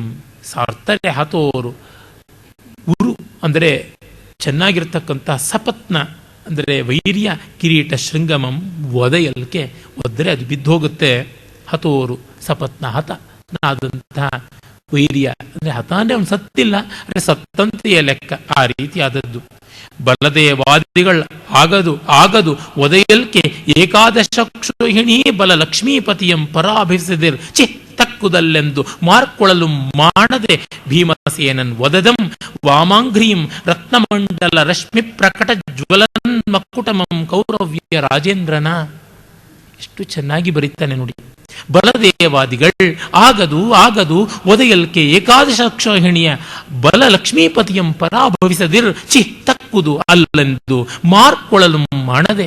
ಬಲದೇವಾದಿಗಳು ಬೇಡಪ್ಪ, ಇವನು ಮೂರ್ಧಾಭಿಷಿಕ್ತನಾದವನು, ಏಕಾದಶೋಕ್ಷೋಹಿಣಿ ಸೇನೆಯ ಒಡೆಯನಾಗಿದ್ದವನು, ಅವನನ್ನು ಪರಾಭವಿಸಬೇಡ, ತಕ್ಕದಲ್ಲ, ಬೇಡ ಬೇಡ ಅಂತಂದ್ರೆ ಮಾಡದೆ, ಅವ್ರ ಮಾತನ್ನ ಕೇಳದೆ ಭೀಮಸೇನನ್